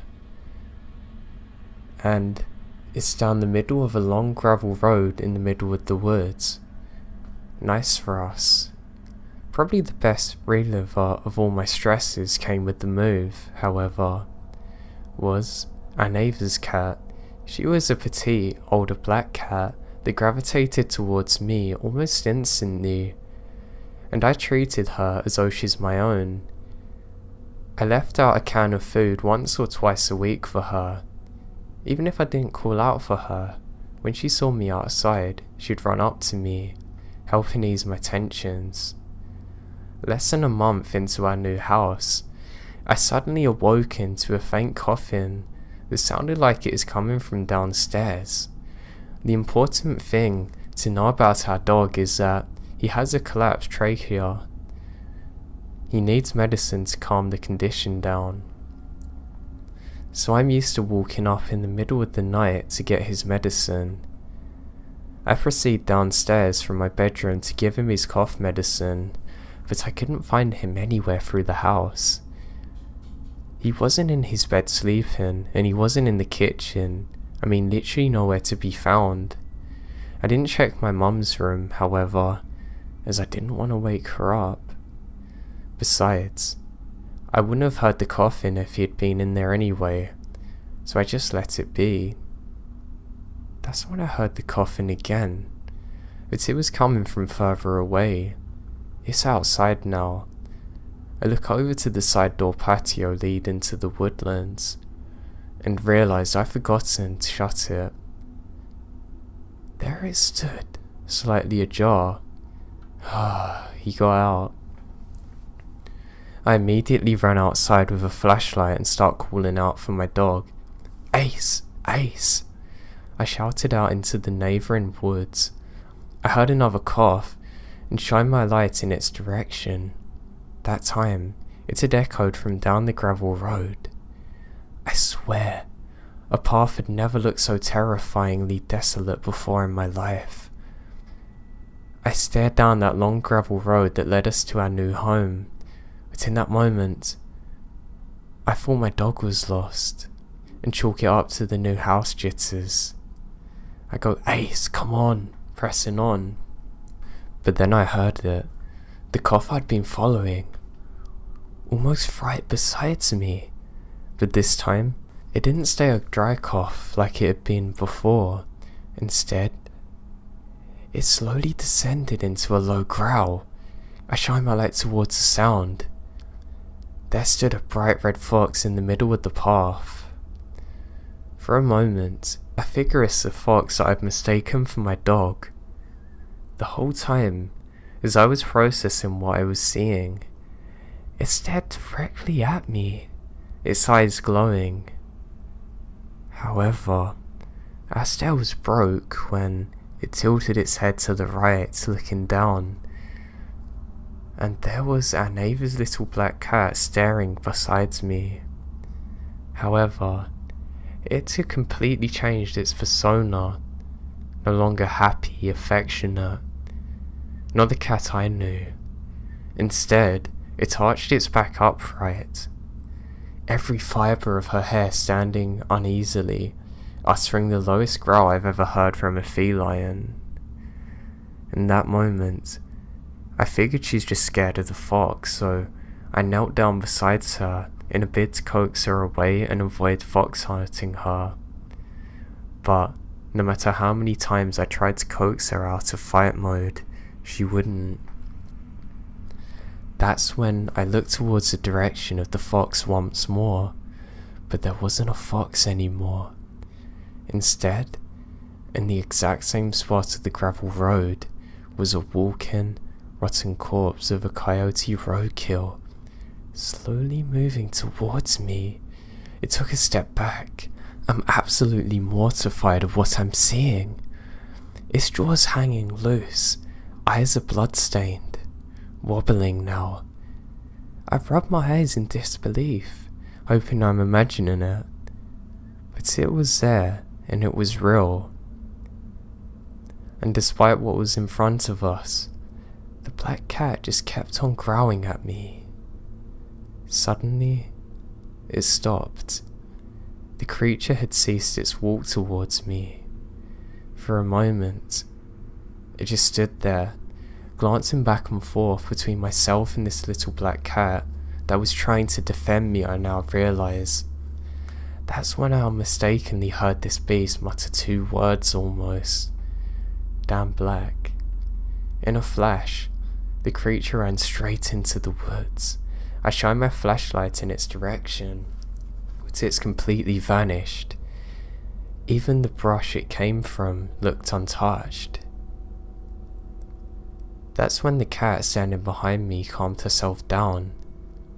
Almost as though nothing happened, she rubbed herself against my leg, returning to normal, now in a very loving state and manner. Despite technically not being mine, I scoop her up and run back inside the house and upstairs with the little black cat snuggled up in my arms. I decide to poke my head into my mum's room. Lying on the floor, sound asleep, is Ace, who had been here the whole time. I quietly close her door before bolting upstairs, making sure the little cat slept with me that night. From the research I've done, I am almost certain that I was a victim of a skinwalker.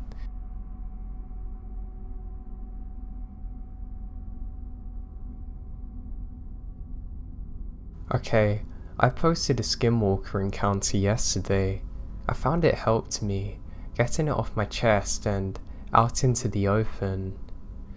Now this story goes into some of the details about injuries. The details are not too bad in my opinion, but you've had your warning. Now for some background, I was 16, around 2016 when this happened. I live in Massachusetts, which is where this happened. The day starts normally. I went to school, had a test in vet tech, and I took the bus home.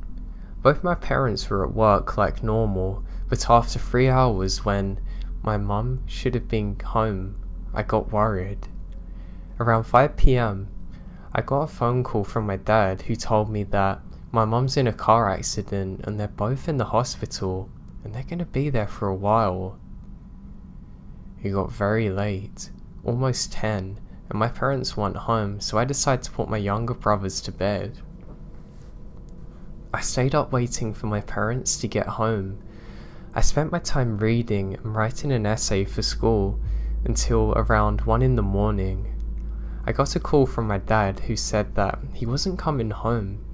He was staying in a motel that was closer to the hospital. I just got off the phone and finished that part of the essay that I was on. I gathered my stuff and walked through the kitchen, heading towards the stairs that leads upstairs when a terrifying loud moaning screeches through my ears. The moaning came from outside. I mean, it's super loud, but would stop occasionally. Like whatever it was had a voice crack, almost sounding pained. I turned on the outside light to see an ugly sight. Sitting in the yard just feet from my house is a coyote, horribly injured. Its head's caved in, its paws bleeding. This was evident by the pool of blood. It appeared that it had a long, deep gash all down its back. I reached in my pocket going for my phone, only to realise I left it on the table I'd been working on. Oh God. I turned and rushed back to the table. I was planning on calling a local vet clinic that I knew was open 24/7. When I reached the table, the moaning got much louder and more pained. Then it stopped. I grabbed my phone and ran back to the window. At first I was confused as hell. The coyote's gone, replaced by a common tabby cat. It was odd. The cat was sitting in exactly the same place that the coyote was sitting in. Weird. After the initial shock, I noticed that the tabby cat had the exact same injuries. Same part of the head caved in, same bleeding and gashes. Now I couldn't pinpoint the difference for a good few minutes, but then I realised that on the right shoulder blade it is exactly the same. I dropped my phone. As soon as my phone hit the floor, the cat starts meowing loudly. I'm now stuck here terrified as it meows at me. It's not even blinking. After a good 10 minutes, I slowly pick up my phone off the floor. I straighten back up and look out the window, and the cat's gone. It had only gone for a few seconds, and in that short time, it vanished. Some unknowing feeling come over me. I don't know what it was. Worry for the animal? Curiosity? Maybe. Hell, it might have been something that the animal made me feel. I have no clue. Now outside, I first walked to the blood puddle and looked for a trail of blood, and I found it. I started to follow the trail and found that it ended as soon as it got past the gates. To make sure that I just couldn't see it in the dark, I pulled out my phone and illuminated the ground. I looked for 5 minutes and don't find anything. like the cat and trowel had vanished. I called the veterinary clinic and they sent out a car. They look around for things, but they can't find anything. At the time I didn't think anything of this, but thereafter I realised there's no trail of blood leading to my house. I have no idea what this thing was. None of my searches have come up with anything. I'm honestly completely dumbfounded as to what this creature was. I only hope it wasn't a skinwalker attacking these.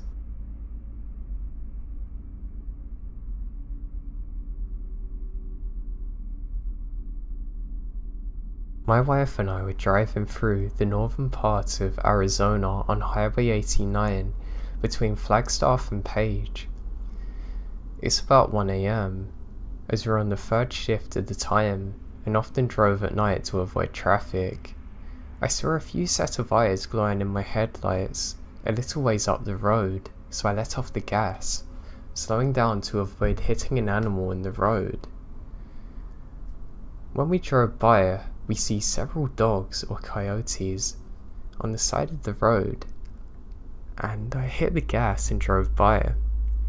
After we passed, my wife said, "One of them was running next to my car," and I looked over and saw it, probably 20 feet off the shoulder of the road. I floored it, and I see that it stood up on its own hind legs and kept pace with us for a couple of seconds before turning away from the road and disappearing. The whole event probably lasted no more than 15 seconds, but God, it is the most terrifying 15 seconds of my life. This was probably 20 years ago and we still rarely talk about it.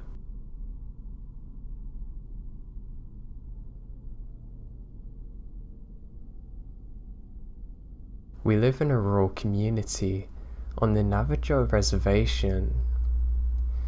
My aunt and her two brothers were home alone while my grandparents had left for the evening to attend a chapter house meeting. They were in the house and, like many people from the reservation, they don't have electricity, and like many people there, they've been outside in the dark for about an hour, and my aunts and uncles are getting ready for bed. Outside, they hear noises, as though someone is moving things around them. My oldest uncle then went outside to see what's going on, and he saw a figure outside the truck. This was immensely out of the ordinary because the closest neighbour is miles away. Whatever it was opened the truck door and began to dig through personal items. My uncles and aunts were frightened by the sight and knew they must take action. They took out the rifle and steadied themselves to hold it up. They flung open the door, aiming the gun at the figure in the dark. They're shaken at this point. The figure then turned and starts towards them. Totally unfazed by the weapon, my uncle pulled the trigger, but nothing happens. The figure drew closer and my aunt began to smell something like a rotten corpse. It's so strong she began to gag. My uncle continued to pull the trigger, no luck. The figure came closer and closer, but now, off in the distance, headlights are approaching. My grandparents are returning. The figure looks towards the lights and starts to move away and tucks itself behind a tree near the home. My oldest uncle ran towards the truck with the gun. My grandfather got out of the car and my uncle pointed to the tree. That thing was poking out its head to observe what they're doing. My grandfather ran into the house and over to the stove, grabbing a handful of ashes and rubbing it over the gun, and placed an ash-covered bullet to the chamber. He walked out onto the porch and fired towards a tree. Whatever that thing was did not expect the gun to go off. The gunshot echoed, and the figure began running. My grandpa chased my aunt inside and my uncles and grandfather went after it. There weren't many roads or paths, so as my grandfather and uncles chased after the figure, the truck was bouncing and the headlights were not fixed on one particular spot. My uncle swears that whenever the headlights would hit, the figure he saw, a woman, not only that, whatever it was running on its fours like a bear. My grandfather must stop now as they're nearing a ditch with a 30-feet drop.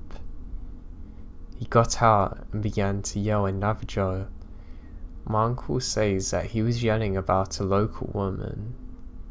He yelled that he wasn't scared and he knew it was her to leave the family alone. After a few days, there was the news that the woman that my grandfather was yelling about had passed. I've always been told that if you know who the skinwalker is, say their name and it will kill them.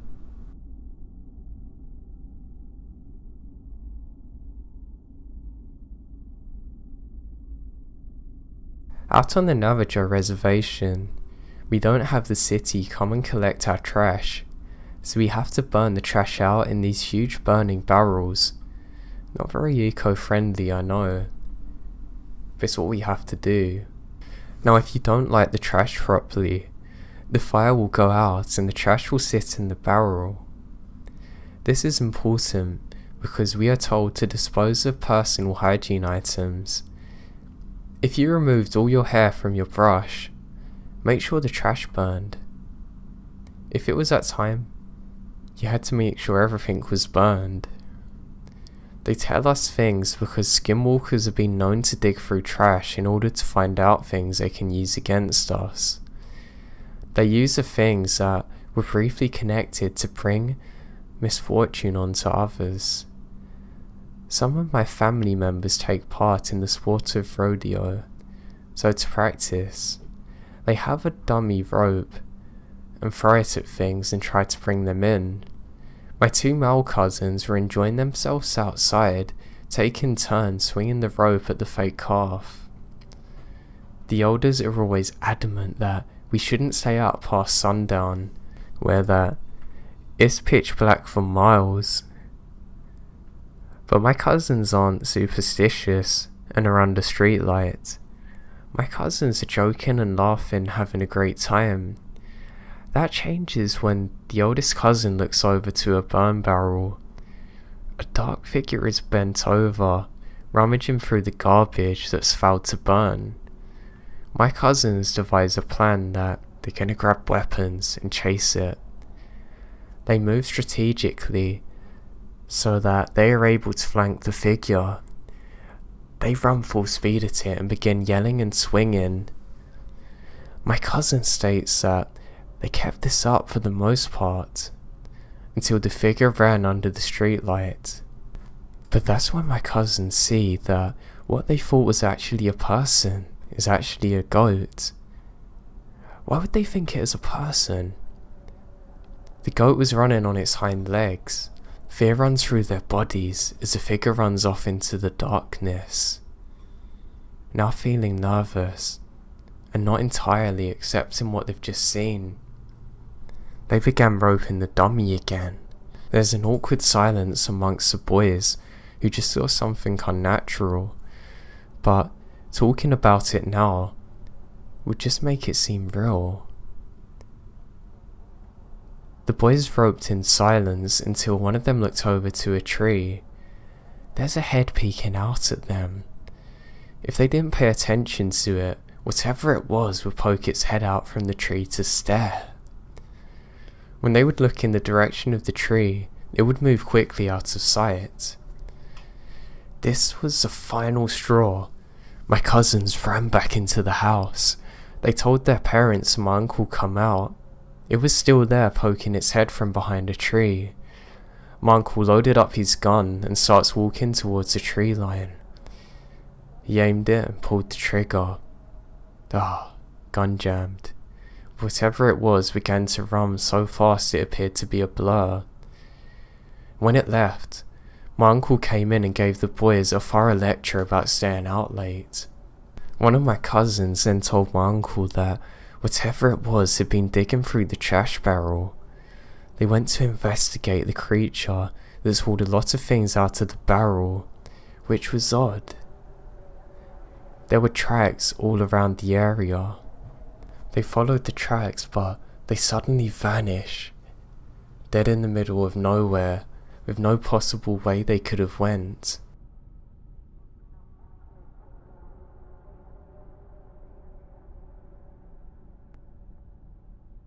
The Navajo Reservation is the largest reservation in the United States. It goes into New Mexico, Utah, Colorado, and Arizona. This story takes place in the northeast region of Arizona, near Indian Wells. This was told by people from around that area. If you're heading west on State Highway 15, out towards Stalked, you come to a stretch of road that goes into a small valley. I remember going down this road in my youth. If you ever looked at the horizon, it would seem as if the road kept going. Then suddenly your car would be pulled down by gravity as though being followed by the road. It would always give me butterflies when we would get to the drop. When I heard about this story, it made my stomach feel different. A man was driving home one night and it's very late. It was a drive that he had done before, so he wasn't bothered by it. When you're driving on the reservation, sometimes there isn't any way to keep cattle from getting on the road. No fences means that you need to be extra aware. I always get told to look out for black horses. If you see a black horse, then you'll be able to see anything else that may wander into the path of your vehicle. So this man is driving home, not really paying much attention. He drives down the slope, but when he gets to the bottom of the valley, he sees it. He doesn't have time to react. Suddenly, a horse comes out of the darkness. He slams his brakes but can't stop. The impact is enough to deploy the airbags. The man is tossed around a bit. He turns on the emergency lights and gets out of the car to assess damage. The front of the car is crumpled and one of the headlights is destroyed. He cursed out loud. This was the worst place to have an accident. He didn't have signal for help. Then he thinks of the horse. This man went into his cab and got a small keychain flashlight. He starts shining around looking for the animal. He heard noises, but they don't sound like a horse. But he was absolutely positive that he hit a horse. As he approaches the sounds, he could see the animal's fur moving from its ragged breathing. As he got closer, he began to realize what it was. An elderly woman wrapped in a large spelt. She was moaning from pain. The man stopped dead in his tracks due to fear. He stumbled back to his truck. Although it suffered plenty of damage, he was able to drive off. Once he got signal again, he called the authorities.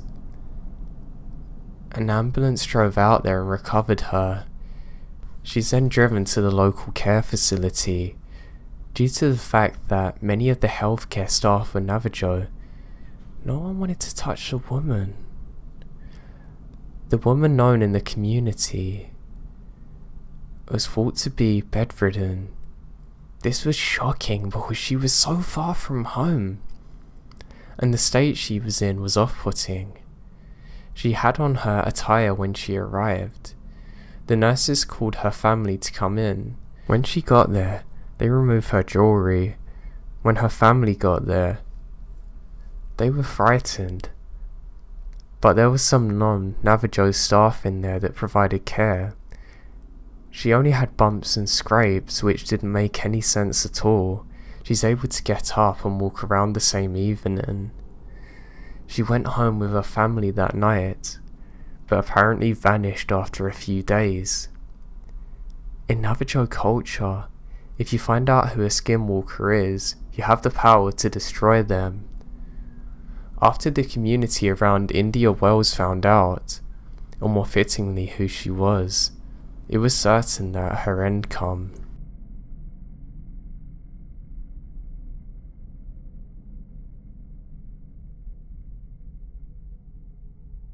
I had pet rabbits as a kid. They lived outside in a cage, a really big cage inside like a bigger shed, so they had a pretty good life. But I went out with my older sister to feed them. At the time we were about 5 or 7. On the way out to the cage, we both saw what appeared to be a really tall man running inhumanly fast through our backyard. We live in what is basically a swamp, and had to have cleared this giant downed tree and run over mud and ferns, but regardless, he seems to be going through at least 20 miles per hour. We both drop what we had and bolt inside. At the time our parents are able to convince us it's a deer.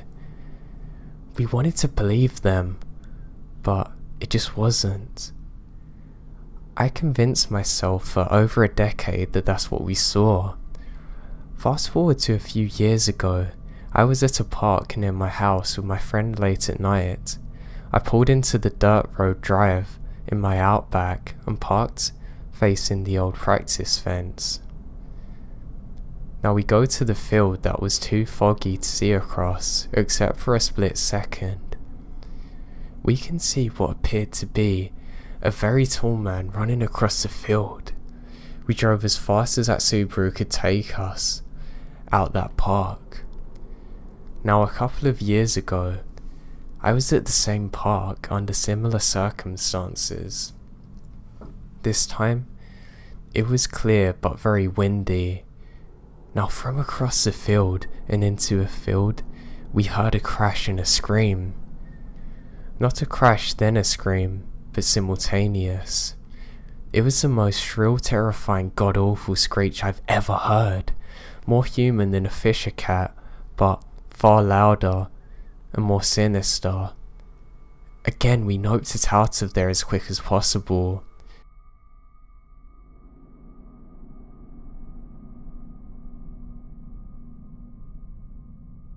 So for context, I live in southern Maryland on a large plot of land. We have 3 large farm dogs, 2 of whom are German Shepherds.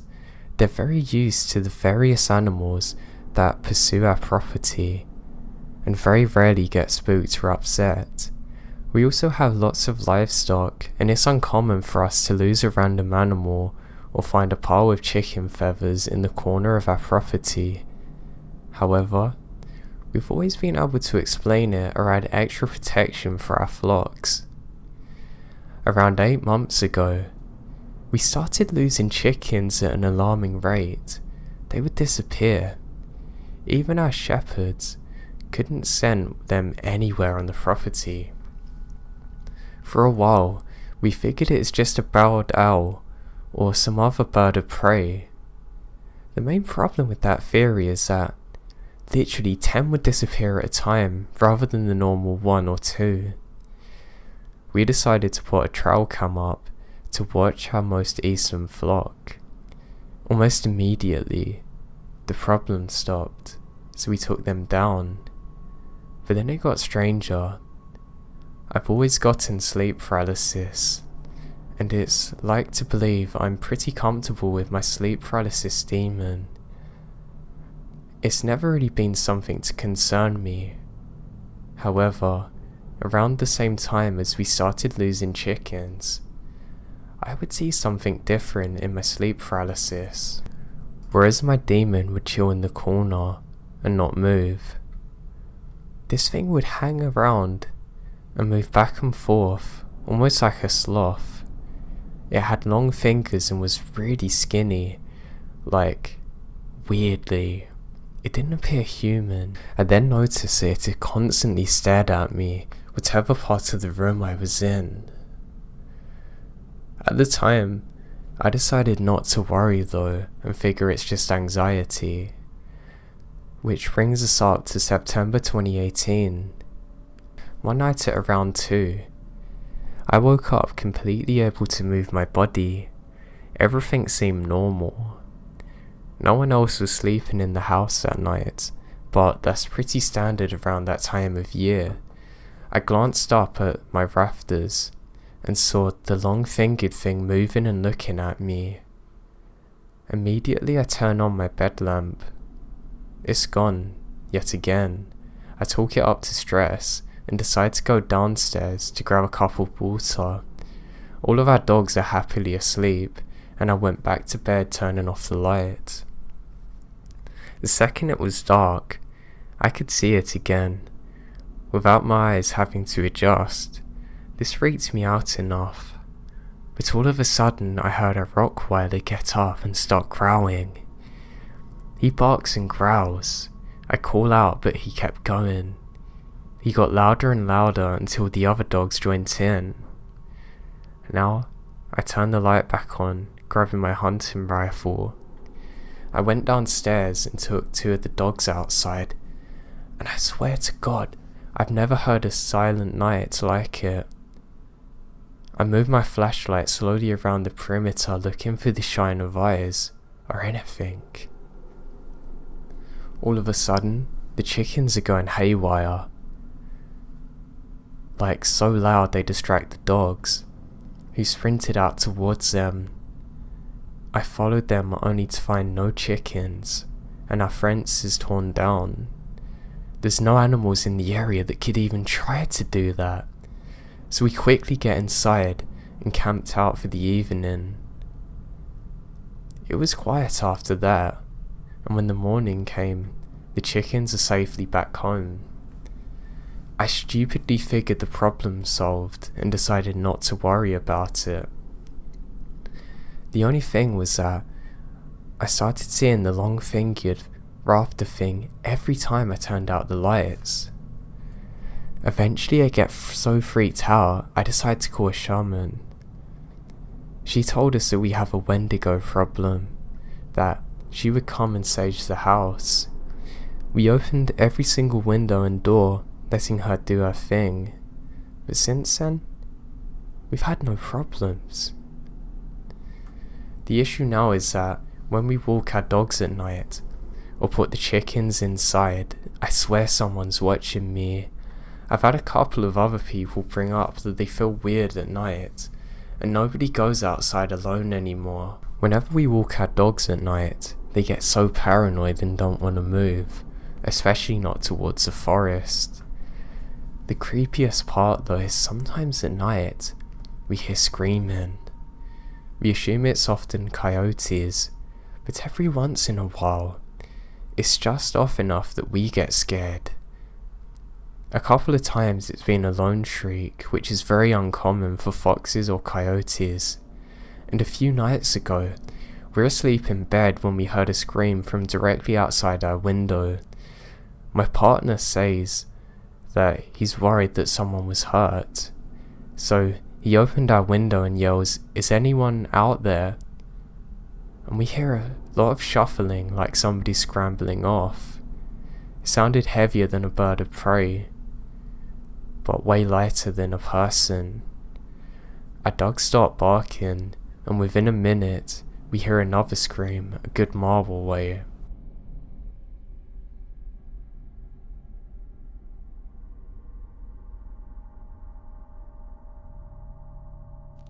I was DJing at a wedding in a little village about 100 kilometers from my city. I packed up everything once things were going down, and was the last one out of there at 3 AM.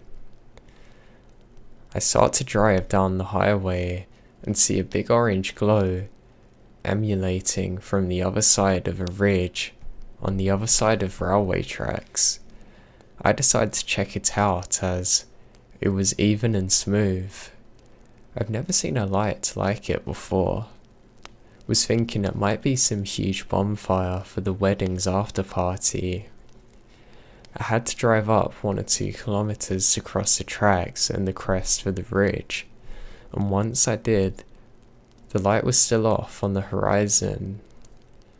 I drove towards it for a few kilometers, but it didn't seem to be getting any nearer.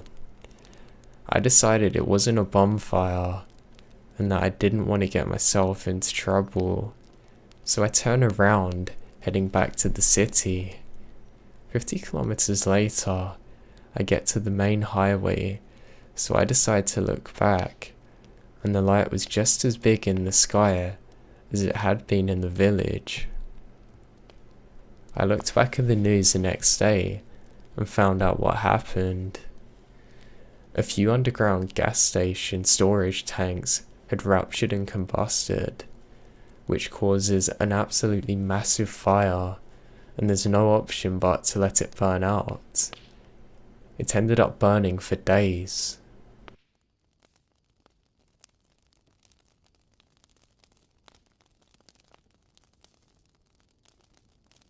This happened last Friday, and I'm still stumped. For reference, I am a male in my late 20s, and I live with my girlfriend, who is currently away on business. I work for a large financial institution in the UK, and often work till very late, as I hate bringing home work. For some background info, we bought our current house a few weeks ago, and during the moving process, I was away with work, leaving it down to my partner and a few friends. My car has also recently had a complete electronics failure, so we were down to just using her car. The house itself is located in a small gated community off a country road on the outskirts of an upmarket town in the UK. It's surrounded by woodlands, and if you didn't live there or know someone who does, chances are you wouldn't have heard of it or even knew it existed. In total, there are 8 houses in the community, and the main gate gives access to the first 6. Where my house is located, and then there's houses in the community. In total, there are 8 houses in the community, and the main gate gives access to the first 6, where my house is located, and then there's a further 2 gates on the top of the road, which lead to 2 very large mansion-style houses. The houses which haven't got individual gates are about 100 feet away from each other and have an enclosed rear garden, and the neighbours are all business types, who are very often in work and keep themselves to themselves. Anyway, about 2 days after leaving for my business trip, I get a call from my girlfriend who seems shaken and tells me that there's a man standing in the garden, and that she can't see his face but he's walking around and crouching in the tree line. So concerned but not 100% convinced, as she does have a vivid imagination and it's the first time she's been home alone in our new house, I tell her to lock the doors, go to bed and call the police if she sees him again. I return to our city's train station on Tuesday and agree with my girlfriend that she'll pick me up in her car. Then I'll take it home as she schedules to go to Manchester for a conference. I meet up with her, grab a coffee, see her off to her train, then drive her car back to our house. The time is roughly 9 PM. I park the car in the driveway, head inside, shower, watch some reruns of King of the Hill, then head to bed. Then get woken up by a light shone into the bedroom window from downstairs. I get up to investigate, crouching to avoid being seen, and head into the study next to our bedroom and open the curtains to cover some French doors that lead to the small balcony. My heart drops when I see the man has now moved towards our back door and is trying the door handle. The house is in an L shape, so although I can't see him, he can't see me without moving around from the back door. He stops for a while, begins flashing the light on and off back into the woods, before walking calmly back into them. I call the police and make a report. Nothing happens on Wednesday, but on Thursday, when I'm giving our cat a bath, she just thinks she needs them. I hear the garage door being messed with. I'm in the bathroom directly behind the garage, so I move into the kitchen to get a knife, before heading to the garage to check what's going on, when the noises stop, and I hear running down the driveway and away from the house. I call the police and they send an officer around to check the property. All they find is some knife marks and scuffs on the bottom of the garage. On Friday, I get my car delivered from the dealership and decide to work from home. I also park my car in the garage, leave my girlfriend on the drive. At around 11 PM, I'm in the upstairs study, listening to music and working, when I find myself freezing. I thought I was going to stop breathing as I felt someone watching me, and turning to face the French doors, I see a man, nondescript looking, around 35, wearing a coat and gloves, carrying what looked like a torch, standing on my balcony.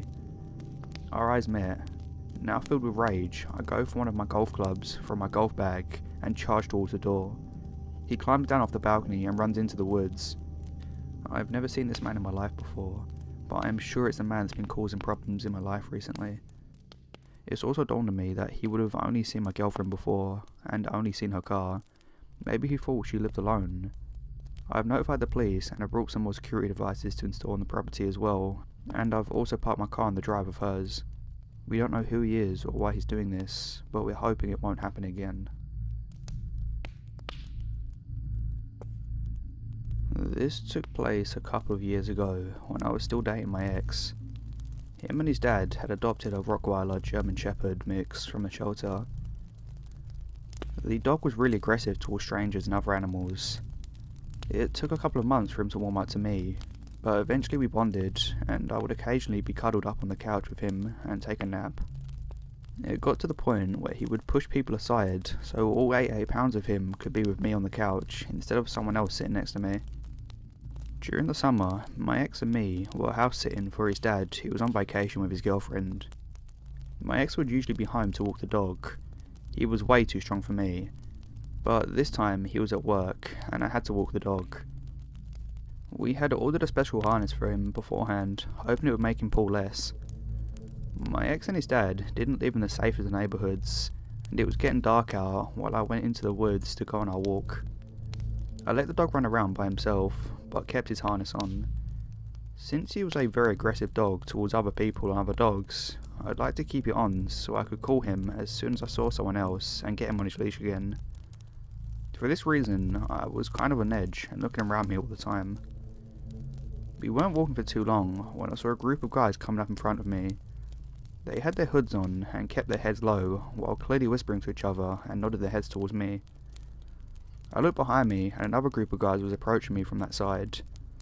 I realised it was dark out. I was a 16-year-old girl walking by myself in the woods. The dog was running off somewhere and couldn't be seen in the dark, but I had his leash in my pocket. The guys hadn't noticed I had him with me. I quickly called him to my side, and I heard his paws loudly coming towards me while he was growling. He pushed himself against my leg and loudly started growling at the guys. I told him just to keep walking or I'd command the dog to attack. Believe me, this wasn't a small dog and he growled like a bear. Luckily, the guys quickly walked in another direction and I took the fastest route home again. It took me a while of cuddling on the couch to get calm again, but I'm so grateful the dog listened this well. He was very protective of me and he noticed me being scared. My ex and me broke up years ago and I have no idea if my saviour dog is doing well, but thanks for protecting me that day. I don't know what could have happened if you weren't there.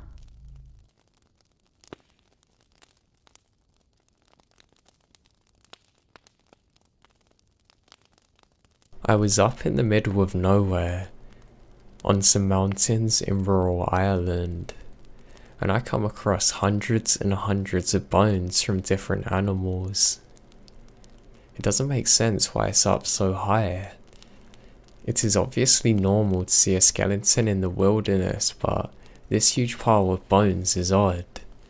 Some were from sheep, others from cats and dogs, and some really look like they're from humans. It's weird because we don't have any predatory animals in Ireland. The only thing that could have gathered it would have been a person.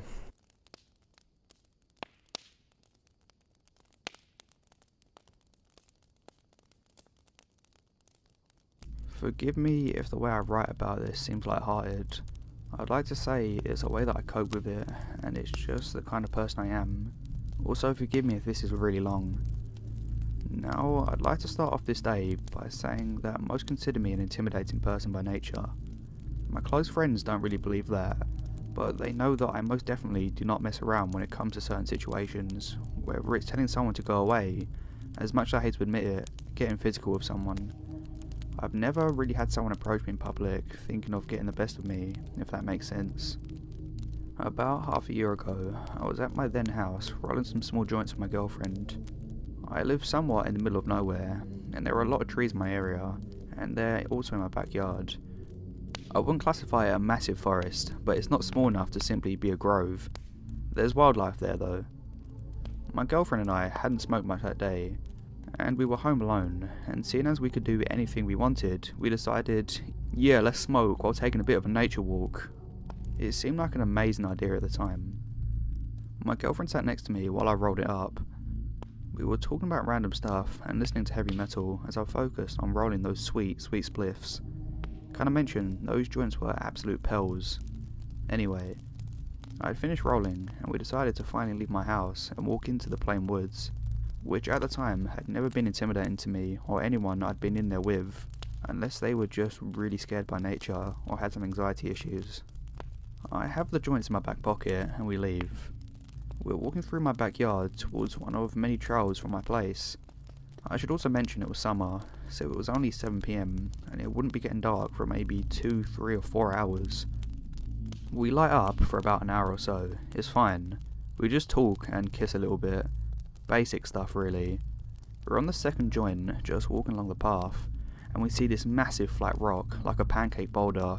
We're like, hell yeah, and we sit on it and lay down. The two of us just sit there for a while, holding hands, and passing the joint between us.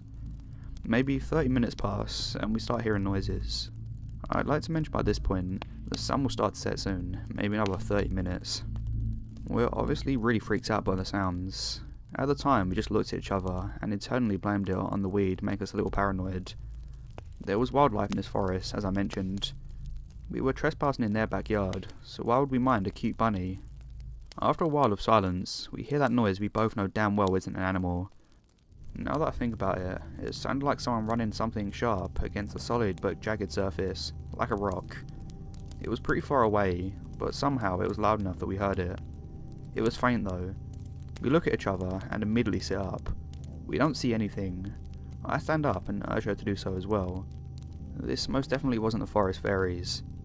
We stand up for a minute or so, and then we hear a big snap, like a tree branch getting stepped on with a ton of force, and then fast footsteps, like some dude is sprinting. I freak out and go into panic mode, as I'm worried to admit. And of course, we were deep into these woods, and I urge my girlfriend to run as fast as she can towards my house. Now, Kimber and I aren't necessarily sporty people. We were more of the academic bunch our whole lives. We weren't completely out of shape, but looking back on it, it would have been a hell of a lot easier if we did cross country or something. Kimber runs in front of me, and is a little farther ahead. We are on trails at this point, and the twigs and leaves are completely shredding our faces, neck, legs and arms. We hear this person who's running, obviously running after us, start hooting and hollering, like some damn creep or something. This makes us really scared, and obviously we run faster. We're sprinting, huffing and puffing like a fat kid. This person is unfortunately closer at this point, and I look back and I see him. He's an older guy, maybe 40 years old, give or take. His hair is long and really thin, and he's scraggly looking. This makes me pure cement, of course. I yell at Kimber to hurry up and she does. I look behind me again, and he's somehow gaining on us. Kimber makes a turn, and I recognise it being the straight to my house. The turn was abrupt, and I thank Jesus because this guy must have been too close to process a turn. We turn and see the lights of my house in the darkness. Seeing this beacon of hope makes us run harder. The guy can't be seen, and we make it into my cleared backyard. My girlfriend runs up my back porch, steps and rips the sliding door open, letting me in and locking it. She slams the blinds down to cover the door, and we make sure all the doors and windows are locked.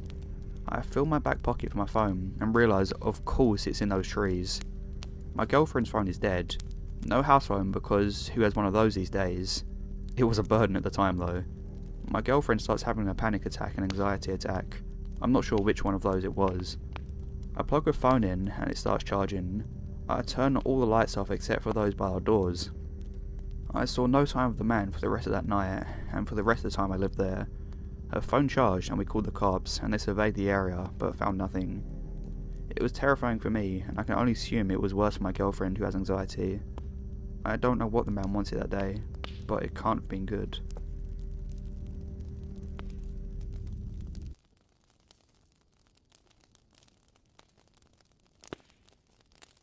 A few years ago, my friend and I were staying in a hotel at a horse show we were competing in.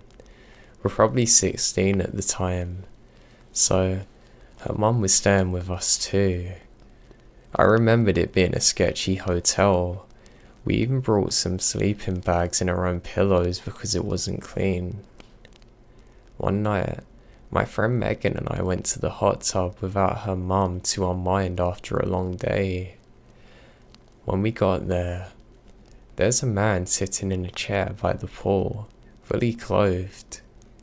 I didn't pay much attention to him, but it only occurred to me later how weird it was that there's a guy there with all his clothes on, when my friend and I are the only other people there. Almost immediately after Megan and I got there, he got up and left. Megan and I got in, and maybe 10 minutes later, these girls that look a little older than us come in. Megan and I don't think much of it, talking about our day, until one of the girls catches us and realizes that we're talking about a horse show and says something like, "Cool, so you're staying at this hotel?"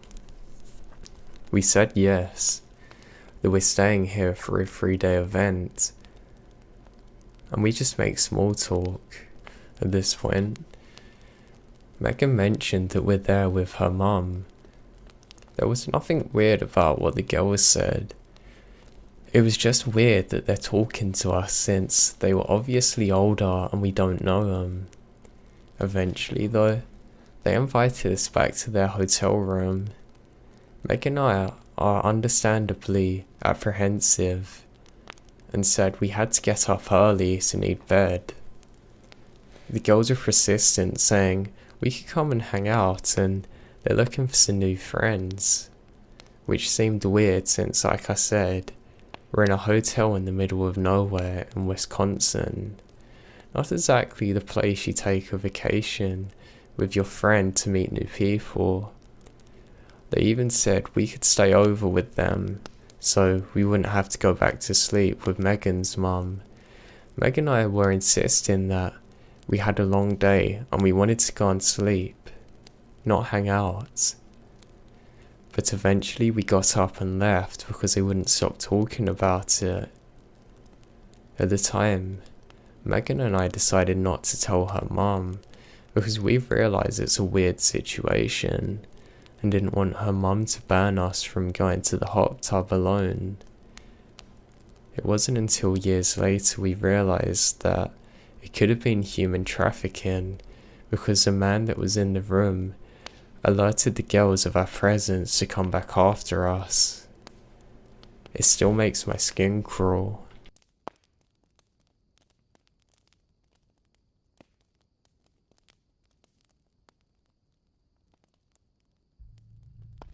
Okay, so this happened last night, so I'm still pretty freaked out. To preface this, the other night I got followed as well, but only for about a block, and later ended up talking to those guys, and they were just messing with us, and ended up being super sweet. But there's another story for another subreddit, which helps to explain my mentality throughout the beginning of this whole experience. Also, the town I live in is usually regarded as one of the safest in the state, so I was being really naive, partly because of that fact. So, last night, two of my friends, a guy in the front seat and a girl in the back seat, and I, a girl, were driving around after seeing a movie and eating dinner. I was driving a family member's car because it was dark and one of my headlights was out. The car I usually drive brakes and turns like an old piece of crap, whereas this car, a newer, better model, brakes and turns like butter. It's so smooth.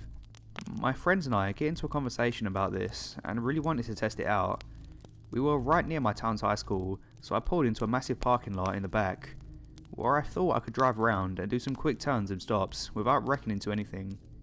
I pretty much thought we were alone, because in my mind, who hangs out at a high school at 9:30 on a Sunday night? So I went in, did maybe 3 laps, and after about 5 minutes we left. No harm done. After we left, we noticed a car come out of the parking lot after us. I didn't see where they came from, but maybe they were just leaving too. So I kept driving without really thinking about it, but after a couple of turns and about 10 minutes, these guys were still behind us, so I kept driving for a while, trying really hard to get them off my ass. But they kept so close that even when I did use my signal, they could tell exactly what I was going to do before I even did it. I didn't want to call the police, because it hadn't been a complete wait period after getting my license yet, so I wasn't supposed to be driving any of my friends around, and I really didn't want to lose my license. At that point, I was still somewhat confident they were just messing with us, like the guys the night before. So I pulled into another, pretty empty parking lot, bad mistake, and waiting to see if they were going to get out. They pulled in like 25 feet away from me, in T-bone position, turned on their brights, and about 4 high school age guys got out. I made sure to keep my car in drive with a foot on the brake, just in case we needed to haul us out. Finally, one of them walked up and started knocking at my window and yelling, "Roll it down!" So instead of doing the smart thing of letting them get out of the car and then getting the hell out of there, I cracked my window. Learn how to effing drive. It's assholes like you that get the cops called on the high school parking lot all the time. The guy who was aggressively knocking at the window shouted. "Okay, sorry," was all I could reply, trying to keep my tone. The guy who just talked to me stepped back a little, still shouting, but I was honestly too flustered to remember what, and one of his friends came a bit closer and yelled, "And you guys were effing throwing stuff at our car." "God no, absolutely not, we would never," I explained, still trying to not sound upset or scared. Finally, all 4 guys backed up a little, and one from the back, who hadn't spoken yet, said, "Well, okay, but come back and we'll beat him up. He looks like a pussy anyway," looking at my friend. Then, after some silence and hesitation, they got back in the car and left. My friend and I just sat there for, I don't know how long, in just silence, until my friend in the back seat broke said silence, her voice shaking a little, with a sentence that perfectly summed up that entire encounter. "What the hell?" And with that, I took my foot off the brake and left the scene of what had just gone down. So, I don't want to see those aggressive parking lot boys again.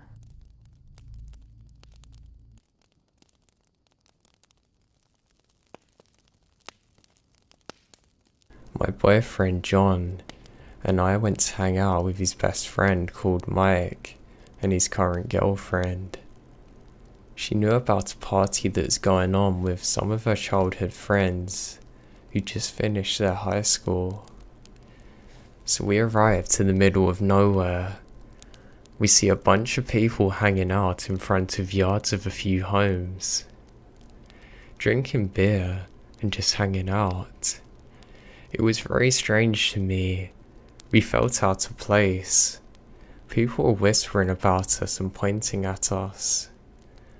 I assume because it's a small town where everyone knows each other, so the boys start mocking my boyfriend's shirt, a Lacoste polo, saying he's rich.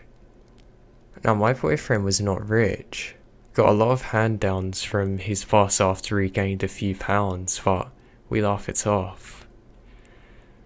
After a little bit, we just standing around, and someone decided that we're going to a friend's house who had a pool. We all follow, thinking someone's actual home might be less strange than hanging out in front of random people's yards. Now we eventually arrive there, and there's some girls in the pool who are fully clothed. They seem nice enough. Some people are hanging outside of the driveway. I have a prosthetic leg, so I get tired if I stand up for too long. I sit on the back of the truck.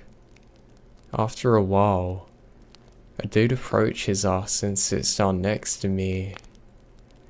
I was pretty naive at the time. Now I grew up in a small town from a different state. The dude started telling us how he's from New York, questioning my life. Then he tries to touch me, saying I was cute or something. My boyfriend was there, so I felt safe enough not to react. I shrug off his comments and laugh at it, trying to act uninterested but frozen in fear. I had no idea where John's friend Mike was, much less his girlfriend who actually might know these people. John is watching, waiting for me to say something, which I don't. I don't know why. I don't like the attention.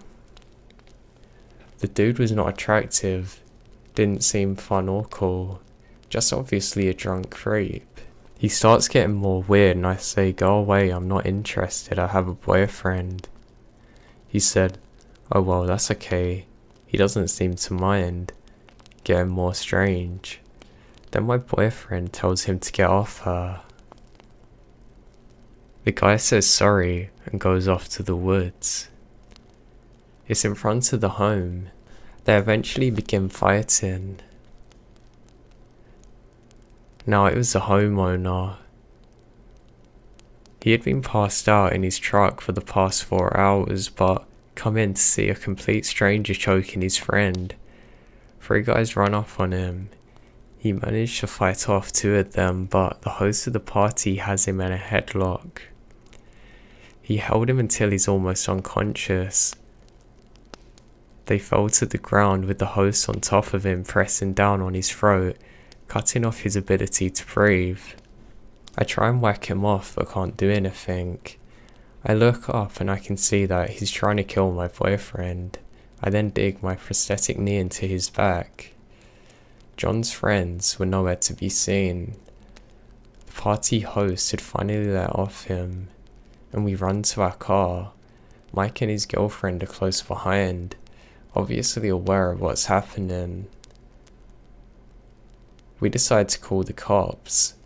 Now this is in a place called Rockdale Country, a backwoods nasty country town.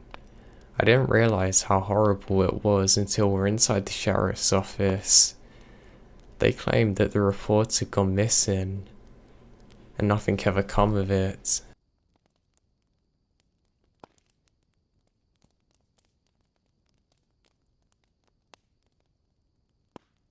I have this weird compulsion. Whenever I see a door, a window, or virtually any surface that I believe someone could hide behind, I imagine a face peering out at me, staring. I imagine what I could do. What could I do? You will soon find out why I have this phobia. On to the story. I will try my best to remember all the details, but my mind has repressed a lot of it. Around June of 2016, my mother and I were living in a small apartment. There was no basement or attic obviously, but there was one tiny crawl space in the closet floor of my bedroom. I never looked in it. I suppose some people would be overwhelmed with curiosity, but my mind had already imagined all the worst scenarios. I decided to leave whatever dead bodies and ghosts were down there for whoever rented after us. It was a nice apartment, small but perfect for the 2 of us. We lived there for a few peaceful months until the noises started. It was nothing extreme, just the odd bump in the night, and particularly scratching. My mum just brushed it off as rats in the walls, and as long as they stayed in there, I saw no reason to get rid of them. A week or 2 later, I had already grown used to the noise. It became almost comforting in a way. After all, I never really liked silence. That is, until I woke up one night to a different noise, a rolling sound, eerily similar to the sound my closet made when I opened it. I peeked my eyes open and looked over, but I couldn't make out anything in the dark. I thought maybe I saw something move, but I was well aware of how my mind played tricks on me in the dark. There was only one way to find out. I turned on my lamp. I feel like crying just writing this out.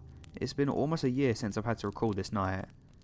When I turned on the light, I expected to see the closet full of coats, but what I saw was much, much worse. It was an eye, not just an eye, but the entire half of someone's face, barely visible in the tiny crack he had opened. He didn't even react to being caught, no smile, no fear, just watching. My heart has never beat faster than that night. I wish I screamed, or maced him, or anything, but I just stared back, frozen in time until I couldn't hold it in anymore. I began sobbing, loudly.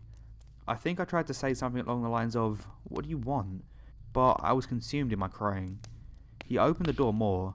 I could now see his entire body, which I don't care to describe as I've spent 2 long years trying to forget that face. Shh. I lost my breath at that. Hearing him made it real. I couldn't pretend this was some weird dream or hallucination anymore. At this, I sat up and pressed my back against the wall. "It's okay, redacted."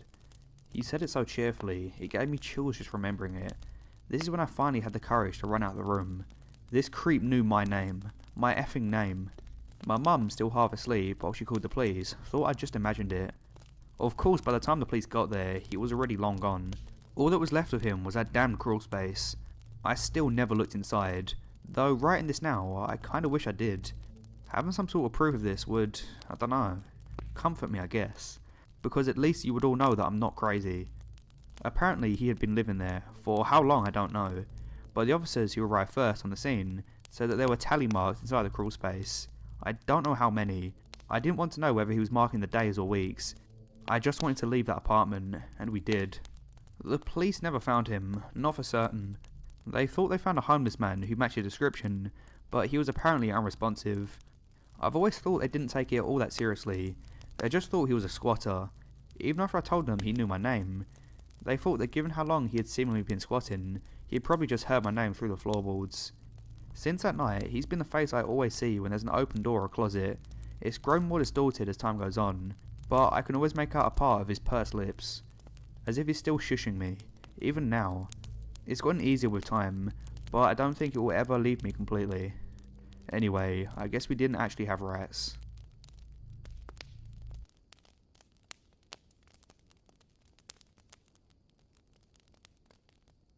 When I was a teenager, I had this strange thing that I would just take night walks in areas with no lights, mostly forested paths.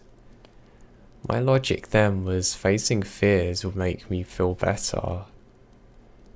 One night, it was pitch black. Couldn't really see far. So I was doing my thing, and I bump into someone else. I only see him at the last moment. I scream and started running back, only to hear him screaming back at me to come back, chasing me now. I can hear the sound of his footsteps. They eventually become more distant, and I did a Forrest Gump and just kept running. I never went for a night forest walk again. I know I shouldn't have been out there at that time, but the fact that there was a fully grown man there, looking to be in his 50s or 60s doing the same thing, who chased after me, just does not make sense.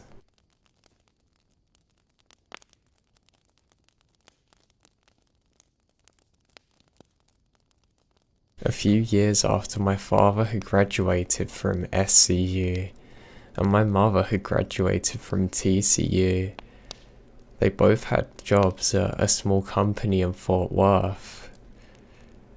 Having met at a few company parties, they finally got married, and my father gets a job in Colorado for a small but growing engineering company. So off they go, packing up and moving from Fort Worth to Colorado. Getting in a car with these few belongings, they start to make their way to Colorado. Now, I'm not sure where they are, but they take a road instead of a large intersected highway. My mother and father decided to take a smaller, not so travelled route on the highway on their final stretch back home to my father's hometown, to then catch Highway 14 to their new home. Having driven all day, and it being the middle of night, my dad has the idea of pulling off to the side of the road to sleep for a few hours before waking up and finishing the journey. Now there's no rest stops whatsoever, as they're on a highway in the middle of nowhere. Now my mum agreed that maybe they should stop, but after 20 minutes she wasn't able to sleep, so instead of sleeping, she said she'd drive, allowing my father to be able to rest up a bit. Just to reiterate, this is not a so travelled upon highway. There are no lights, and my parents are in the middle of nowhere from the nearest city or town. Not a mile or two down the road, my mum notices something on the side of the road. As she gets closer, she notices it's just a single man in the middle of nowhere with no lights or anything, just walking on the side of the road in the direction of where my parents are parked. There was no broken down car or anything, just this man with nothing but miles around him. My parents wanted to stop and speak to him, but they got very shook. My parents didn't bring it up much, and they've ever wondered what happened to him, or what had happened to them if they had both fallen asleep in their car at the side of the road. Something about the whole situation was just off. And why that guy was out there on his own just doesn't make sense. His intentions couldn't have been good.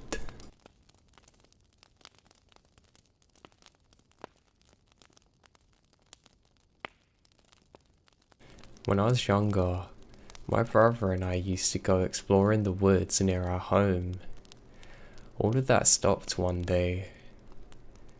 I've never went to the woods since, and I have a deep fear and some PTSD of seeing pictures of myself.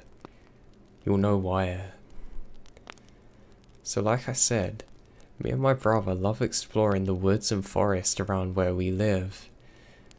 My mum and dad don't know that we do this. Well, they do, but don't know how far into the woods we go. So on one day after school, like every other, we go for an adventure. We play tag for a little bit and end up going quite far into the forest. Now luckily, my brother knows our way back, so I'm not too worried. I've lost track of where we are. As we're going, he gets this weird feeling that we're being watched. I said to him we should probably get back soon because it's getting dark and it's probably not safe, and that our mum and dad are going to kill us if they know how far out we are. He says, yeah, I think you're right, but something feels wrong. I say, what do you mean? And he says, I don't know, I don't feel like it's safe to go back the normal way. We end up heading in a big loop to get back. As we're walking, my brother says, I think we're in private property now. There's a no trespassing sign up ahead. I think, wow, I never even realised this was territory we weren't allowed in. So we go and take a closer look to see what the sign actually says. Now at first I think my mind's playing tricks on me, because it doesn't look like a sign at all. It's a photo. Maybe it's a logo of the owners or something. My brother says no way and sprints up. He then turns white, and I've never seen him like this before. I have that feeling I'm being watched again.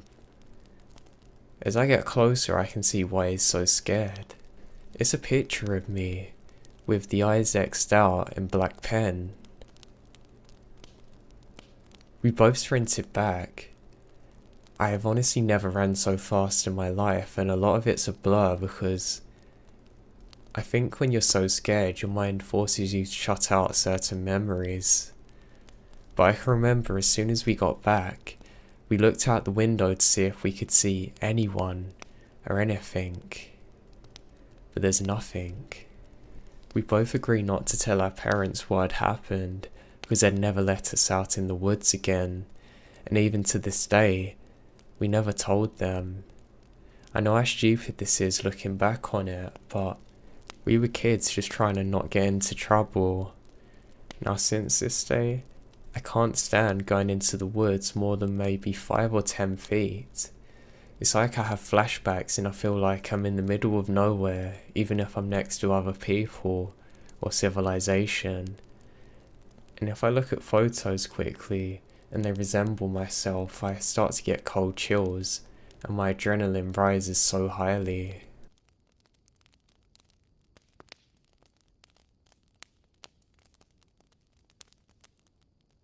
About 3 months ago, my fiance and I were driving from Oregon to Arizona.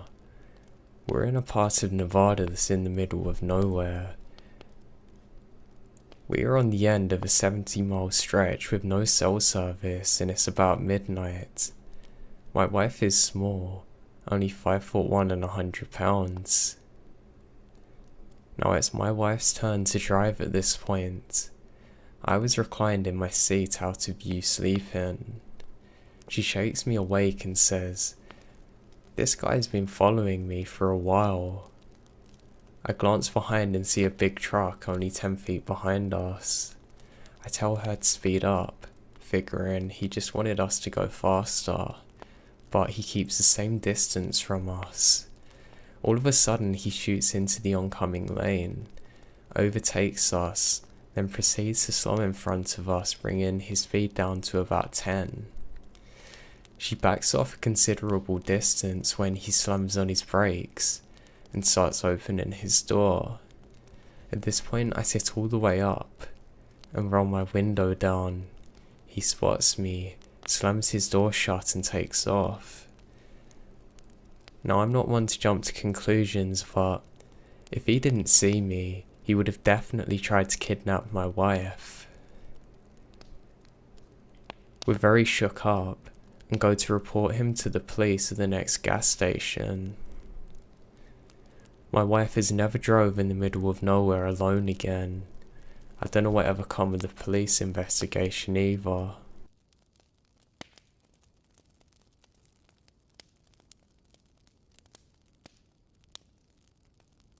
This happened like 16 years ago. I was 12 then. I was in the summer camp of my Boy Scouts troop, but with boys and girls. As we're all in Spain, scouting here is actually quite a liberating thing.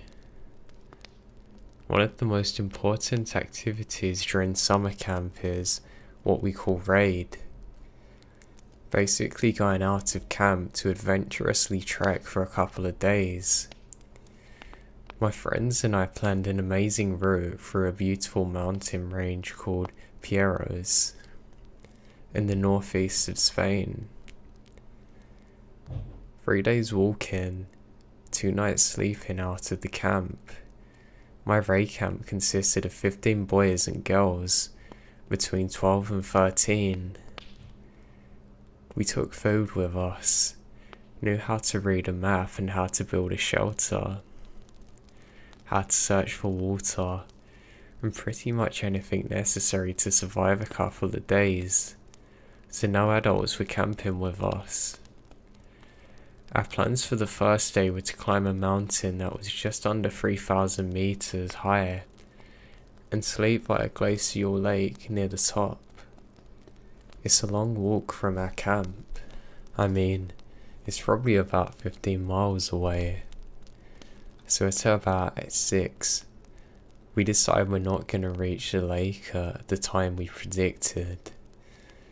We find a nice place to build a shelter, did it, cooked some dinner, and we're in the middle of a beautiful mountain, about 6 miles from the nearest road. Let's add another 5 kilometers more for the closest village. We can't be happier. We still had nearly 2 hours until sunset when we finished our last meal, so we thought it would be a good idea to send a smaller group to clean the dishes and refill water to a spring we had been going past while walking. Now I volunteered to go, and 3 others joined. We got a couple of light torches too, just in case, and head towards a fountain. Night came. While we're on our way back to the shelter, we can hear the rest of our group singing and having fun in the distance. Suddenly, one of my friends stopped and pointed out something by the side of our trail. This wasn't there on our way down, I'm sure, he said. There was a light reflecting pole from the road torn into pieces. We went from being happy and relaxed to mildly scared, and rushed round to see where our friends are. We told them about our creepy finding that night. We were just kids, so fear escalates fast. Who could be hiding in the same mountain range we are, and why? 2 of the older guys, who are around 15, think it's a good idea to take a look around and try and calm us. Although being out there without them was even scarier, we also appreciated it. They went away with a light torch and a knife and whistle each. We remained seated inside the shelter, which was nothing more than a couple of tarps held together by sticks near a big boulder. Silent and scared, I remembered hearing quite a lot of sobbing around me. I was thinking that I didn't want to die there. One of the girls suggested we could sing and try and think of something else to try and take our minds off the situation. Some disapproved because we might not hear the whistles, but did so anyway. We spent about 10 or 20 minutes doing so. Then whistling interrupts our singing. We hear it more clearly. 2 whistles coming towards us at a really fast pace. I remember taking my knife from its sheath and keeping it in my hands. Luckily it's our friends. They arrived nervous and exhausted from the run. They told us they stumbled upon a long stick standing with lots of blood over it. More than what our nerves could stand. Most of us are crying, some praying. They then told us that they're gonna go back and look for whoever's in the mountain with us and confront him. In case things go bad, we'll run somewhere else so he can't find you, one of them said. We asked them to stay, but nobody's able to move a finger to actually stop them from leaving. There was no more singing, only weeping and barely audible prayers. I don't want to die there. I want to see my family. After a while, we hear some noises, followed by the voices of our friends. They came back at a calm pace with relief in their faces. It's all just a misunderstanding, one explained. It's just a park ranger. We found him. He explained to us that he was just walking around as part of his duty, said the other. The bloody stick was just from a rabbit that he hunted for dinner. It's quite a relief. We relaxed. Someone even spoke about taking out our sleeping bags and going to sleep. That sounds wonderful, but it wasn't long until one of the old guys said he's a bit suspicious. You see, he wasn't wearing a uniform, nor a badge or anything that we could use to identify him. He's not a ranger. And who walks kilometers away from the nearest road late at night to hunt rabbits? Are there even rabbits at this altitude? Terror comes flooding back within seconds now. They're right. The story doesn't make sense. Let's go back there and find him, one of the older guys said. We asked them to stay with us again and get the same result. Once they were gone, someone said that maybe he even followed them and now knew exactly where we are. We all shivered in panic. No one was paying the slightest attention to anyone else anymore. Nobody cried. No one prayed. I remember I only had one thought in my mind. I'd rather kill than get killed in this place. We now wait seated, silent and ready to fight for our lives. We all have our knives out and ready. Minutes passed. Suddenly, we hear people running, approaching. We heard screams of terror. From the sound of it, it's obvious there's more than 2 people coming after us. I've never been so scared in my life. I hope I could say goodbye to my mum, my dad and sister. My knife's ready to stab whoever comes close. We finally saw our 2 friends running for their lives, being followed by 2 men. They came just at the front of the opening of the shelter and stopped. 2 men chased them, doing the same thing. We can see their faces. It turned out our camp leaders were really weird and had been following us, almost like they were excited by people crying, being scared for their lives.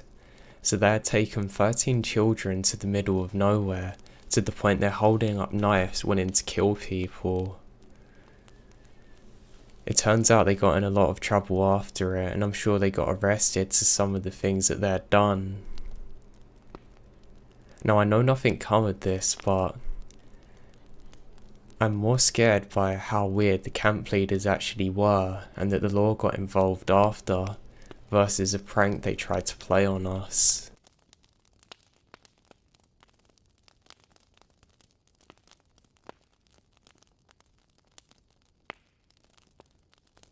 Growing up in the central US, I've heard all of the myths and legends about skinwalkers. I never really gave them any merit up until last week. I've also heard that talking or thinking about them can draw them in, but I gotta tell someone.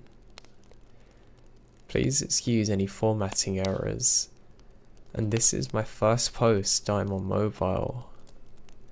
So let me start with some background. My name's Dakota. I'm 26 and have grown up in and around the Southern Rockies and the Superstition Mountains and all of the vast wilderness that is Colorado, Utah, Arizona and New Mexico. All my life I've been drawn to the outdoors, hiking, climbing, biking, rafting, kayaking. You name it, I've done it. I'm very experienced in all these activities and have worked as a guide and survival instructor since 19. I've experienced many strange, possibly paranormal things due to my time in the wilderness, but I'm rambling. So anyway, last Friday, I took some time off for myself just to get back in tune with the solitude of nature. I packed all my gear, finished going through my checklist, and made sure to let some of the other guides know where I was heading when I'd be back. Then I loaded my gear into my four-wheeler, made sure my bear, my very sweet and loyal overprotective German Shepherd, was comfy in the passenger seat. He is my lookout, adventure partner and best friend. He never leaves my side, even to the point when I have to use the bathroom. So we set out shortly after 11 AM towards a canyon I'd recently discovered hidden away behind the thick bush and at an apparent rockside. After about 5 hours of driving through the dusty and desolate landscape, the trails continue on between a narrow passage through the mountainous cliffs.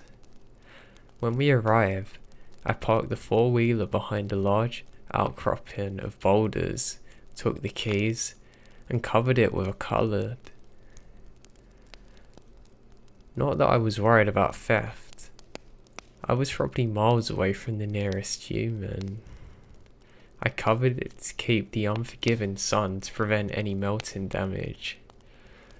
After getting the four-wheeler stashed away, I adorned my pack and my sidearm, a large caliber Desert Eagle. There aren't many animals that you can kill out here, but I had the gun for protection.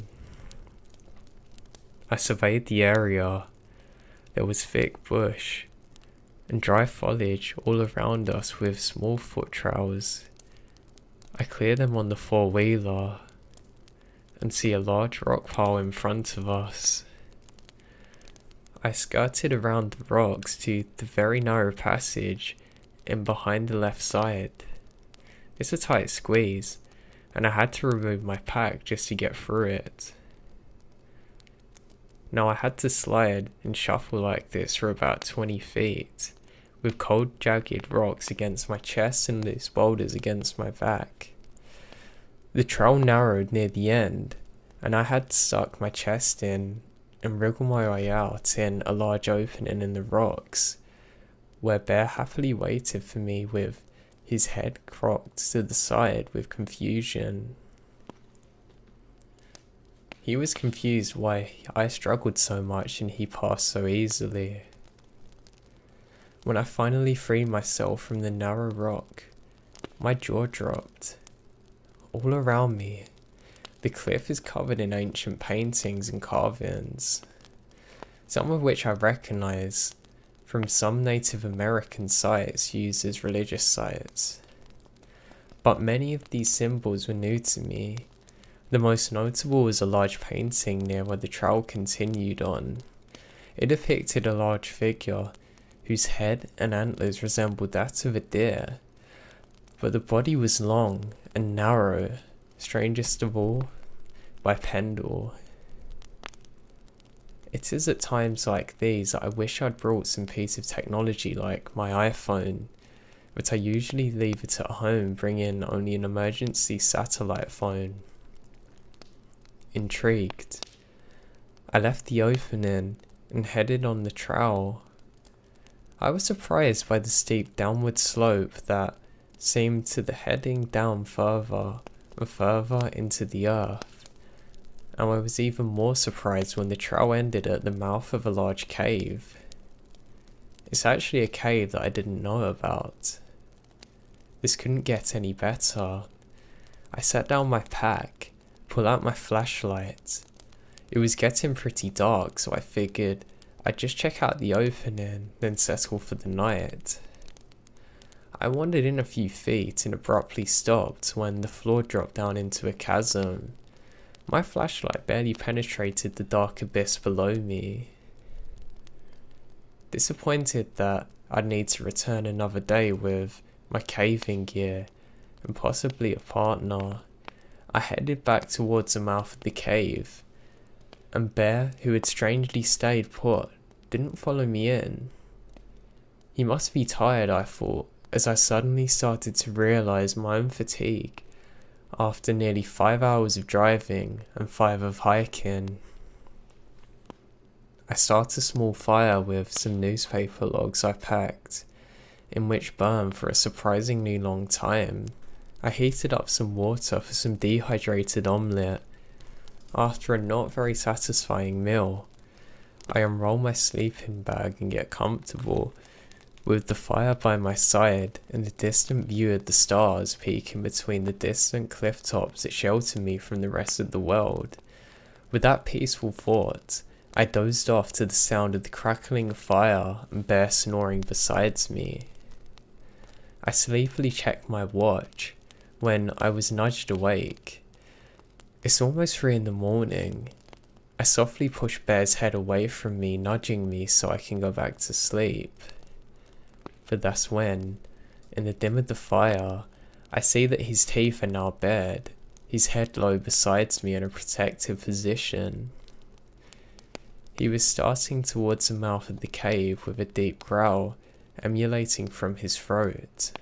More alert now, I clumsily grabbed my flashlight and unholstered my pistol, my finger ready to switch off the safety.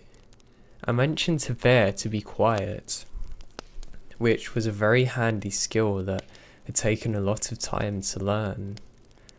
On command, he quieted, but still snarling at the dark hole in the cliff, I illuminate the edge of the drop-off, my gun aimed with the beam, and we listen. For a few minutes, all I heard besides silence was my heartbeat. Then finally, I heard it. I still can't describe it, but I'll try my best. It sounded like the belt of a goat and the yowl of a wild cat coming together to form words that are broken and foreign. Quiet at first, it's now accompanied by a clacking and scraping sound, getting closer and closer. I strain my eyes to the edge in the light of the beam. What I saw next, I'm sure has been burned into my mind's eyes and I'll never forget it. In the light, there's disgusting long rotten fingers. Something is there up over in the cave. The thing first pulled itself. It's now out of the cave. It's about 6 feet tall, with long deer legs, too skinny to support the weight. The body appeared to be semi-human, but a skeleton draped with rotting flesh, with patches of mangled fur and ribs protruding from its chest. The smell was wretched, and I wanted to look away to vomit and run, but I'm paralyzed with fear. I kept staring at the long curled antlers and the warped and twisted body. long arms hanging loosely in front of the claws scraping the ground, but mostly the disturbing, contoured mix of human and animal intertwined to make a face so haunting I remember it to this day. And when it locked into my view, its empty rotted sockets met with my eyes. It lets out some horrifying words. "Let me help you," said very slowly. With that, I snapped out of my paralyzed state, switched off the safety, pulling the trigger twice, then 3 times. In an instant, the horrible thing before me flickered and was 2 feet to the right. I fired again and again, as the thing jerks towards me. Now I really don't remember much of what happened next. Bear barking, us sprinting, flashes of gunfire, the jerking and clanking, the evil voice again. "Let me help you." I just remembered the peak of sunlight, the roar of the side-by-side as me and Bear sped through the desert. We woke up in a shack uninjured, but forever scarred by the experience. It kept me awake every night since, and I needed to tell someone, to warn someone, please. If you ever see carvings or anything in a cave, do not enter.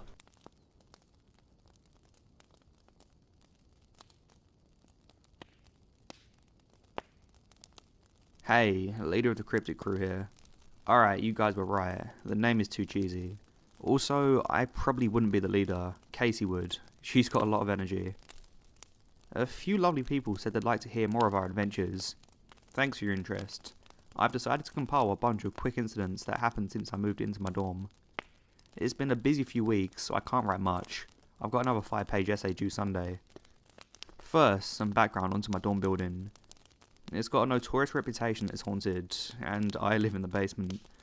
People call the basement the cryptid zone for 2 reasons. The first reason, just because Joe lives at the end of the hall, and there's quite a few people in on that joke. I swear the closer I got to the door with the nameplate Joe on it, the weirder I feel. The other reason is because of the vibes the basement gives off. The first time I showed Tal my room, they nearly stumbled over. The hallway is long, dark, and artificially lit. If you stared down the hall at night, you start to feel dizzy. That's how long it is. The artificial lighting feels absolutely soul draining, and the basement is always freezing. But that's nothing too abnormal. The real spooky thing is the ghost rumours. I have to admit it now. I've always been a skeptic, never really believing in any supernatural stuff. First night I moved in, I couldn't sleep at all. I moved in 3 weeks earlier than everyone else due to a special program at my university. There was only a handful of other kids living in my building. One other person in the basement with me, and she lives on the opposite end of the hall. That first night was terrifying, and I'm not quite sure why. My thoughts raced through my mind. No matter how many blankets I bunched around myself, I was cold, and I kept hearing things. For the first several hours, I convinced myself it was nothing. The creaks and cracks could be explained by the building's weak structure. The walls were paper thin here. But then I heard crying.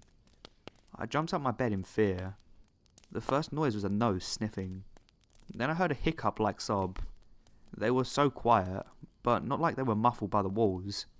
It was like someone was trying to be quiet. With a trembling hand, I grabbed a knife and a flashlight from my nightstand. Yeah, I have a knife collection. It seemed like a good idea to bring that with me to protect myself in college. I roll out of bed and head towards the empty side of my room. I turn on my flashlight and scan the room. I wanted to leave, because I'm not going to be that stupid white person from the horror movies. Well, I'm not white, but whatever, you get what I'm saying. But I had nowhere to go, and it was 3:30 AM. I walked over to the walls, and pressed my ear against them. Though my hearing does suck, it's not completely gone. I attempted to listen for several minutes, but I didn't hear anything through the extremely thin walls. I didn't have neighbours yet, but my room was empty besides me, so I had to check. It was the only logical move I could make. After a very scary 30 seconds of searching my little dorm room, I admitted defeat and crawled back into bed. The next day, after meeting new people and attempting to make friends before classes officially started, I brought up the ghost rumours to them. They all said they heard the ghost story too. I asked if anyone heard anything weird, and 2 other people in my building, on the 1st and 3rd floor, said they'd heard something crying. A few days later, more weird stuff happened. We were there early for a special program, so we had homework already. One afternoon, I gave up on my stupid work and left it on my desk before leaving.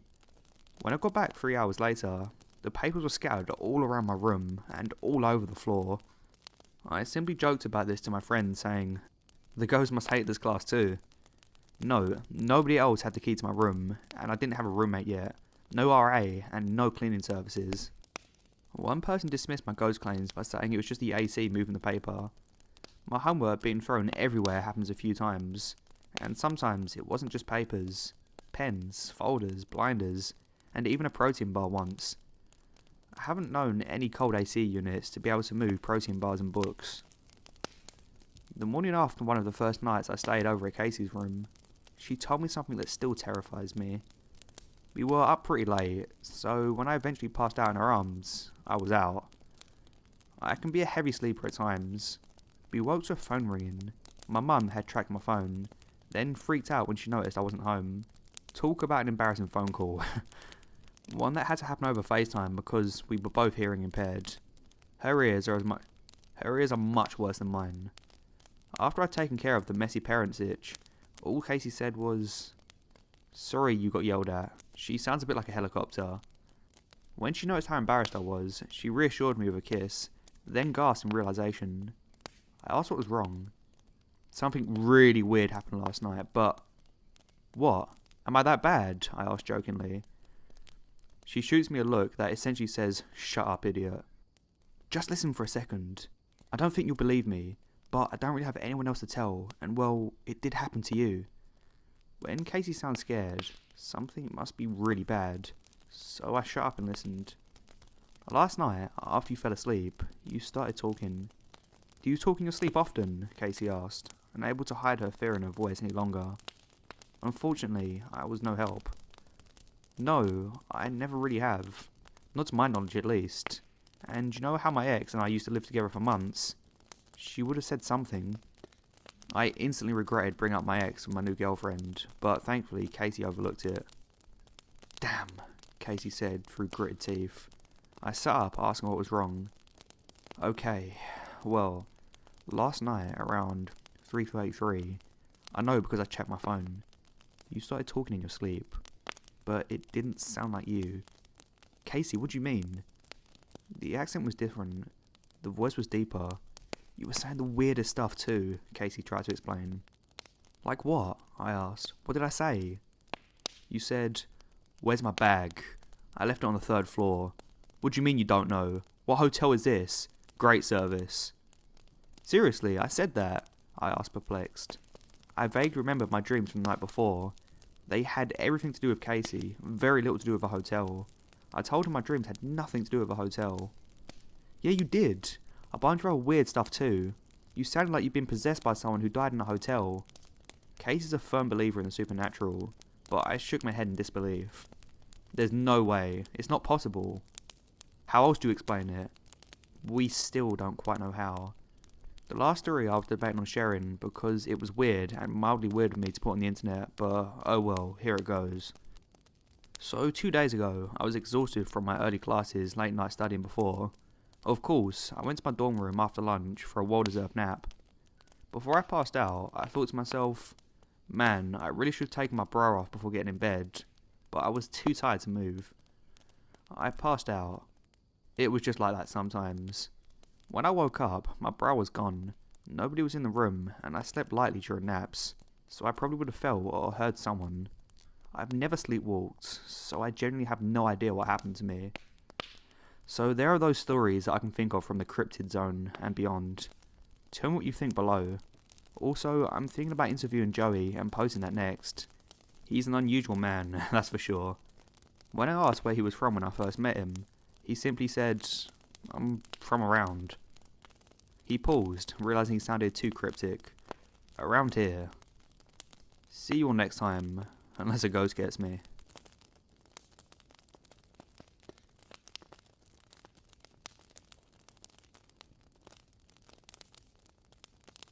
My grandfather told me a story once as we sat around a campfire in his backyard in the cool night of the Arizona desert. The horizon is clear, each star twinkled in a purple sky, with a full fat moon hanging low over the mountains.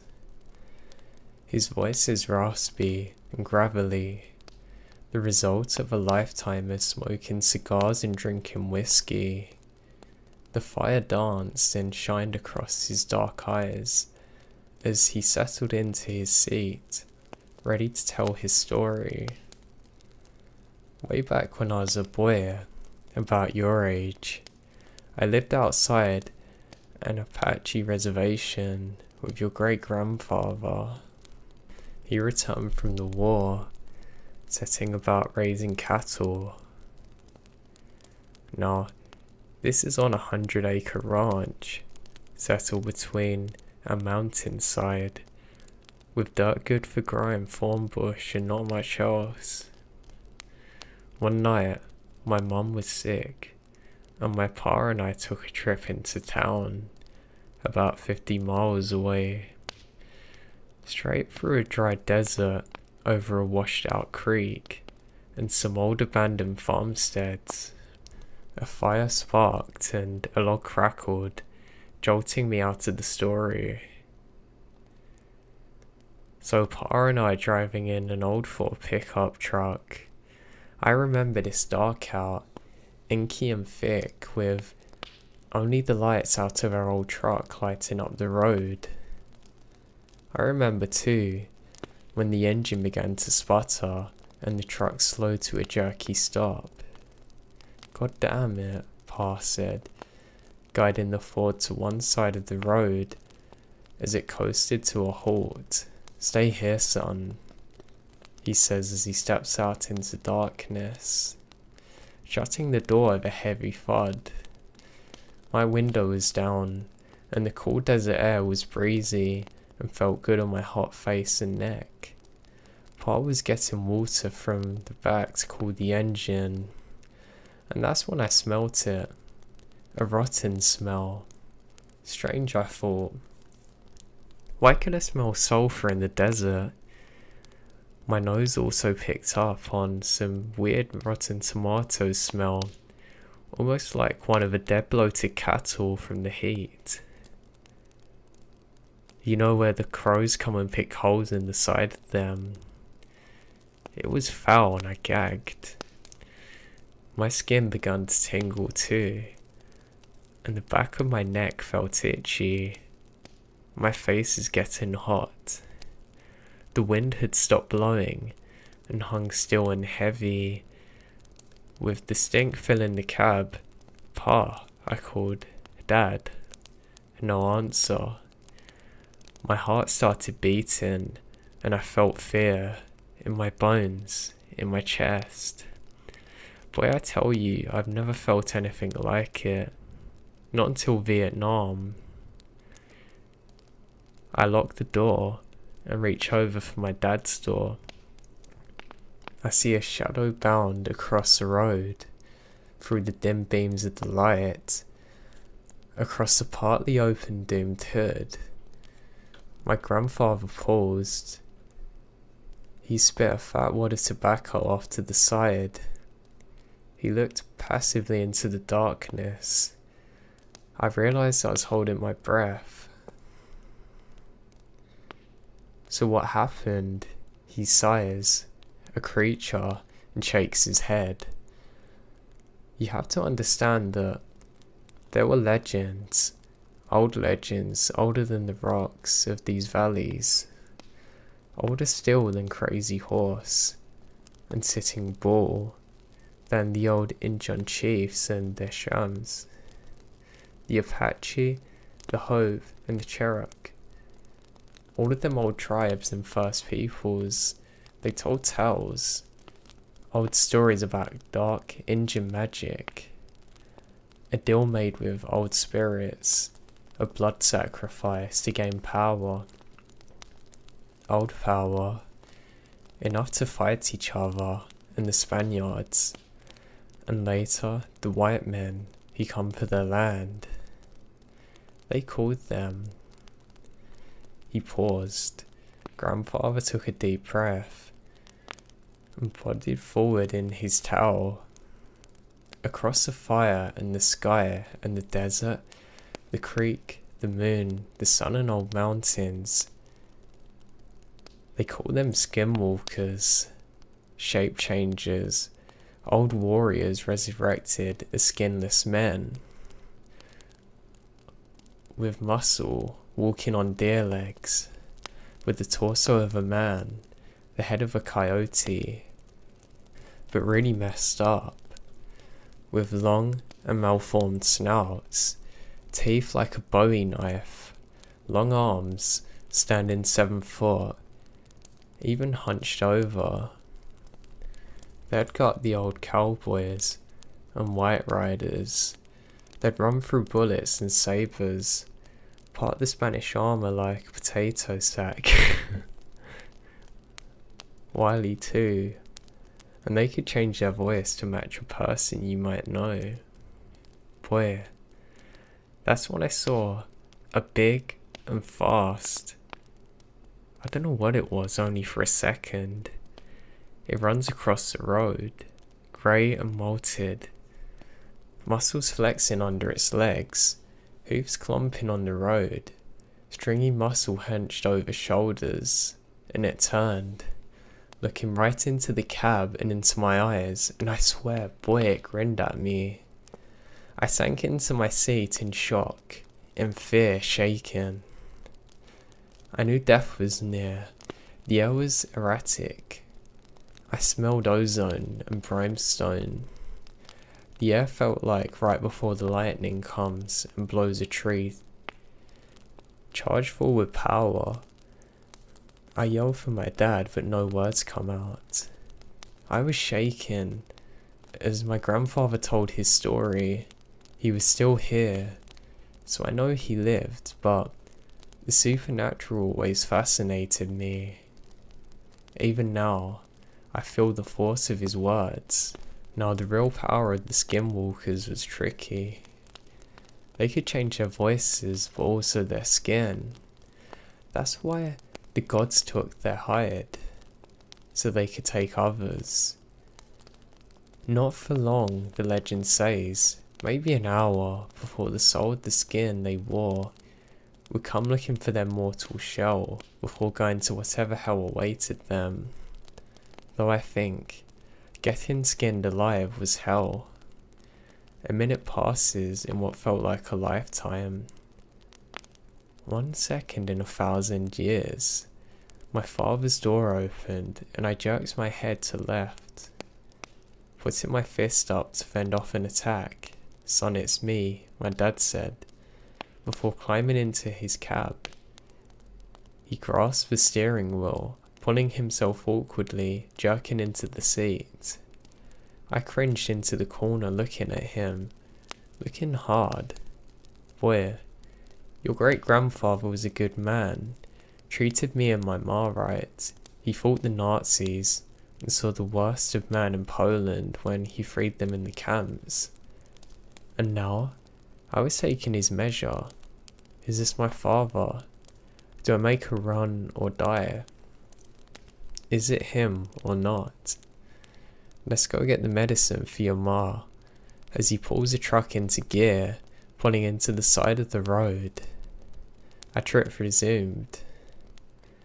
"I guess it was him after all." I said, "But how did you know? Was it because he said something about your mom?" "No, boy. I knew because out the window, out of the corner of my eye, I seen that beast running right next to the car, staring at me with them yellowed eyes, grinned mouth, and I saw it, hunched and angry, running next to us. I just looked straight forward and floored it." "Son," he said, "don't look at it." That's how I knew, boy.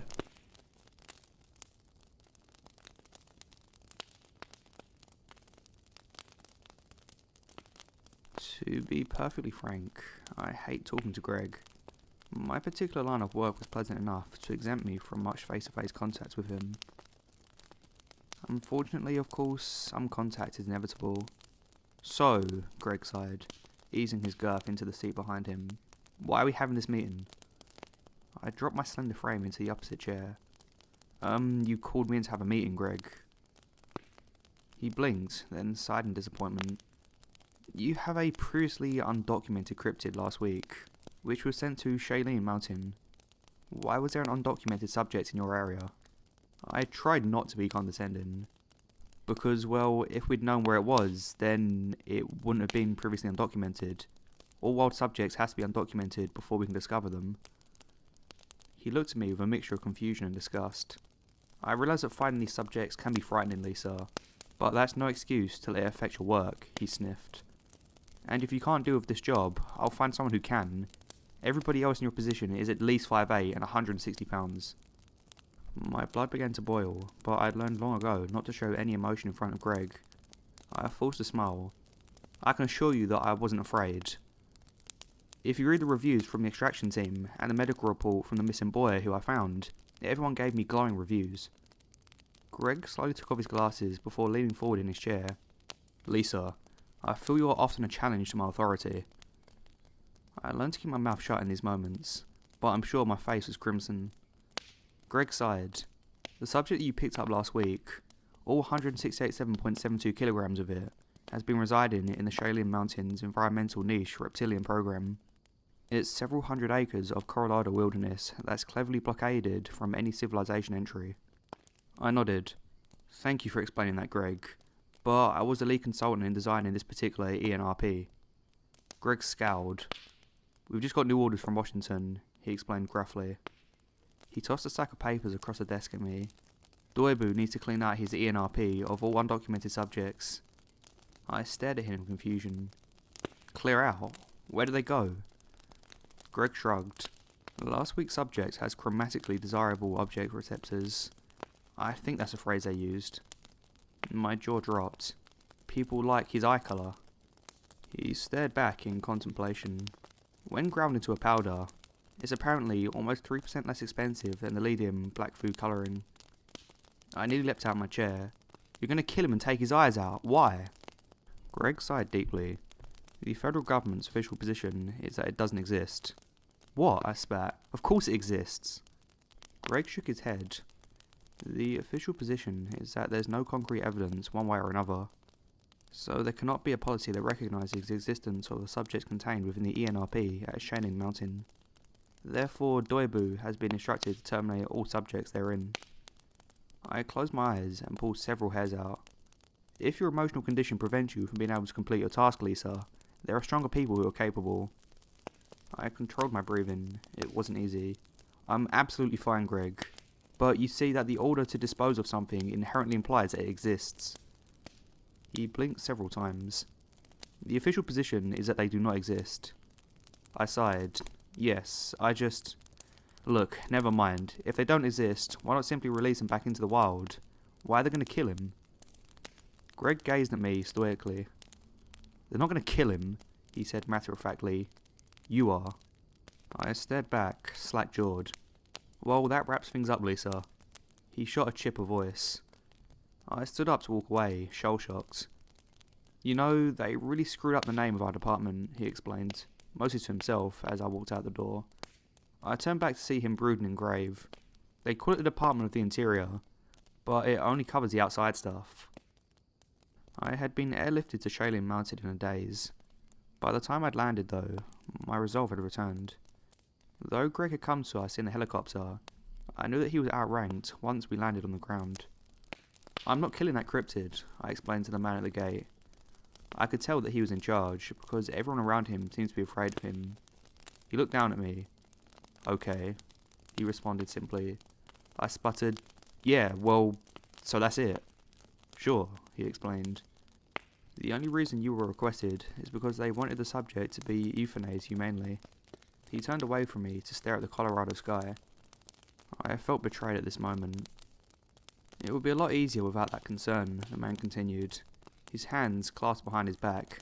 A 7mm Winchester ballistic silver tip to the thigh should cause death via hemorrhage within 24 hours. It's far less risky than the tranquilizer they suggested used before termination. Frankly, there's no telling how vicious this wild beast could get while they're men trying to put themselves at risk. 24 hours to die? That would be torture. You don't have to do that. He's not dangerous, I nearly shrieked. He glanced back. Don't worry, he won't be a threat if everyone remains in the jeep. Frankly, I'm glad to hear that you'll be staying out of harm's way. I don't think you realise what you'd be getting into with this monster. You better stay with Greg, where it's safe. My world span.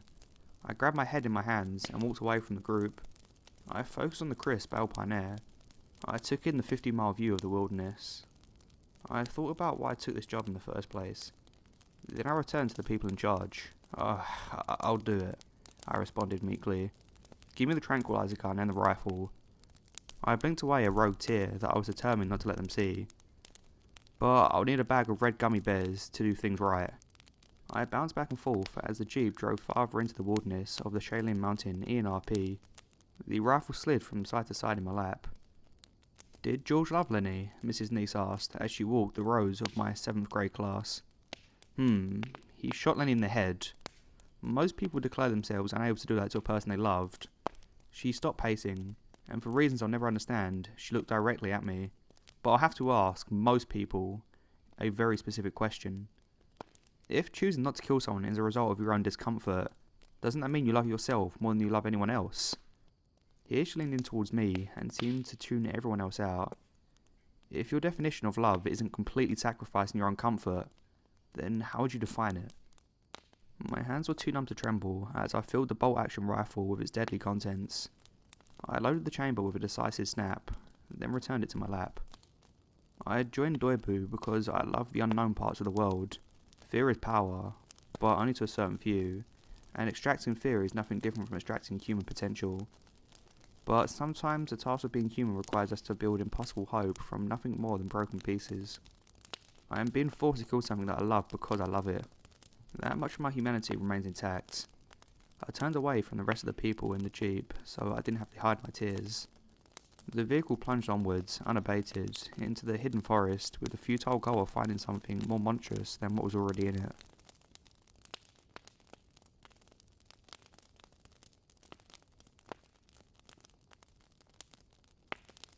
When I was 15, my father and I loved to go camping. This is something we did whenever we had the opportunity. There was some really good forest around where we lived, full of life and sounds. Probably the most peaceful part for my dad at least was the sounds of the nature. It annoyed me, but my father loved it. It made a difference from the mechanical sounds of the job where he worked. So on one particular evening, we do some fishing. We're having a great time looking up at all the stars. The sun's just beginning to set, and you can just about see the northern star in the hemisphere. We decide to call it a night.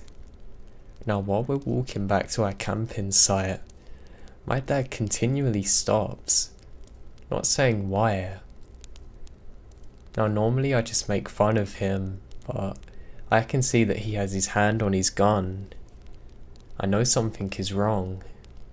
I don't want to scare my dad and act as though I don't notice anything. Every time that we begin walking, we can hear a sound, louder than our own footsteps, that can't be identified as one specific thing. It's hard to describe, but almost like a deep thud, just beyond your range of hearing, but you can still notice it, if that makes sense. So anyway, we continue towards our camp when my dad suddenly shouts out, "Hey, you stop immediately, I have a gun." I ask my dad what's going on. He tells me to be quiet. He says you take one more step and this is your last warning. And with that, gunfire. There's a few moments of silence before my dad grabs my hand and tells me to run. I don't know what's going on and begin crying in fear, What's more strange is we ran past our campsite. We ran all the way back to where our car is and speed out of there. He tells me to never tell my mum what happened and that he'll explain one day. Now, as you can imagine, this is the most terrifying experience in my life. Eventually, my dad did tell me. He said he thought we were being followed by a very large man, but he eventually caught a glimpse of something in the moonlight. Now, it looks like a person, yes, but upon closer inspection, he can tell that it's definitely not a normal person. He describes it to me as a skinwalker. Now, I don't know too much about them, just that they're to be avoided. He said that's when he pulled the trigger.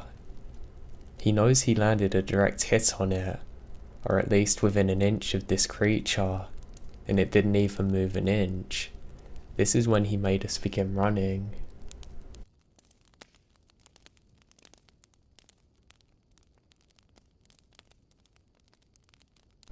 So this happened 17 years ago, so please forgive me if the exact details are fuzzy. So it's the summer of 1999. I was spending the vacation with my mother in New Mexico. I was a 12-year-old at the time and had a severe attitude. I made friends easily with a few girls that lived just around the corner from my mum's home. We spent every moment together that summer. We're a group of 4, all of us thinking we were older and smarter than everyone. Nikki, Katie, Julie, and myself were the last generation of home phone lines, playing outside on the trampoline until dark and sleepovers. We would watch VHS tapes, listen to cassette tapes on our Walkman. It was okay to let your children walk around town at night, and we very rarely locked our front door. We had no cell phones or internet. My backyard had a concrete wall around it and a gate. Now behind the wall was desert as far as the eye could see. Just a barren wasteland of dirt, cacti, shrubs and mountains way off in the distance. This town had a major railroad track running straight through it. There was a major street that had a gas station, restaurant and hotels and attractions. We all received the same warnings from our parents. Stay out the desert, stay away from the tracks, and don't walk the main strip at night. Do you think we listened though? Absolutely not. Julie, Nikki, and I spent our days walking through the desert, crossing the tracks down the strip to Katie's home. Sometimes we would just walk around till dusk. Some days, we would go to my home to jump on the trampoline. This particular day, we get to Katie's house prepared to stay the weekend because her parents are out of town. We were going to have a party. The first few nights, the girls would jump in from a spiral staircase to a giant beanbag. I refused to participate in this, due to my extreme fear of heights. When we got down to the sleepover business, so to say, and decided to watch the original Exorcist, you know, the one with Linda Blair, I didn't sleep. The second night, we all told our parents that Katie's mum was going to drive us to the movies. We all got money from the movies, then promptly walked down to the strip to get junk food. Now, I wish I could say that we're aware of the surroundings, but we're not. We were absolutely oblivious of the man who followed us all the way back to the home. I feel that I should mention that Katie's parents are loaded. They have a huge property with numerous buildings, broken down cars that her dad was remodeling. Their house had a large open kitchen and dining and living room. There were no walls and the whole room was lined with windows. There were 2 doors front and back. The day was just as planned. We get our junk food and make it home safely. We made pizza in the oven, and for some reason, one of the girls turns on the news. As we're eating, we hear a story about staying inside because there's a report of a suspicious man walking on the strip. That's it, suspicious man. We laugh and joke about it. Fast forward a couple of hours. I don't remember what happened, but as girls do, someone said something that hurt Julie's feelings and she storms out of the home.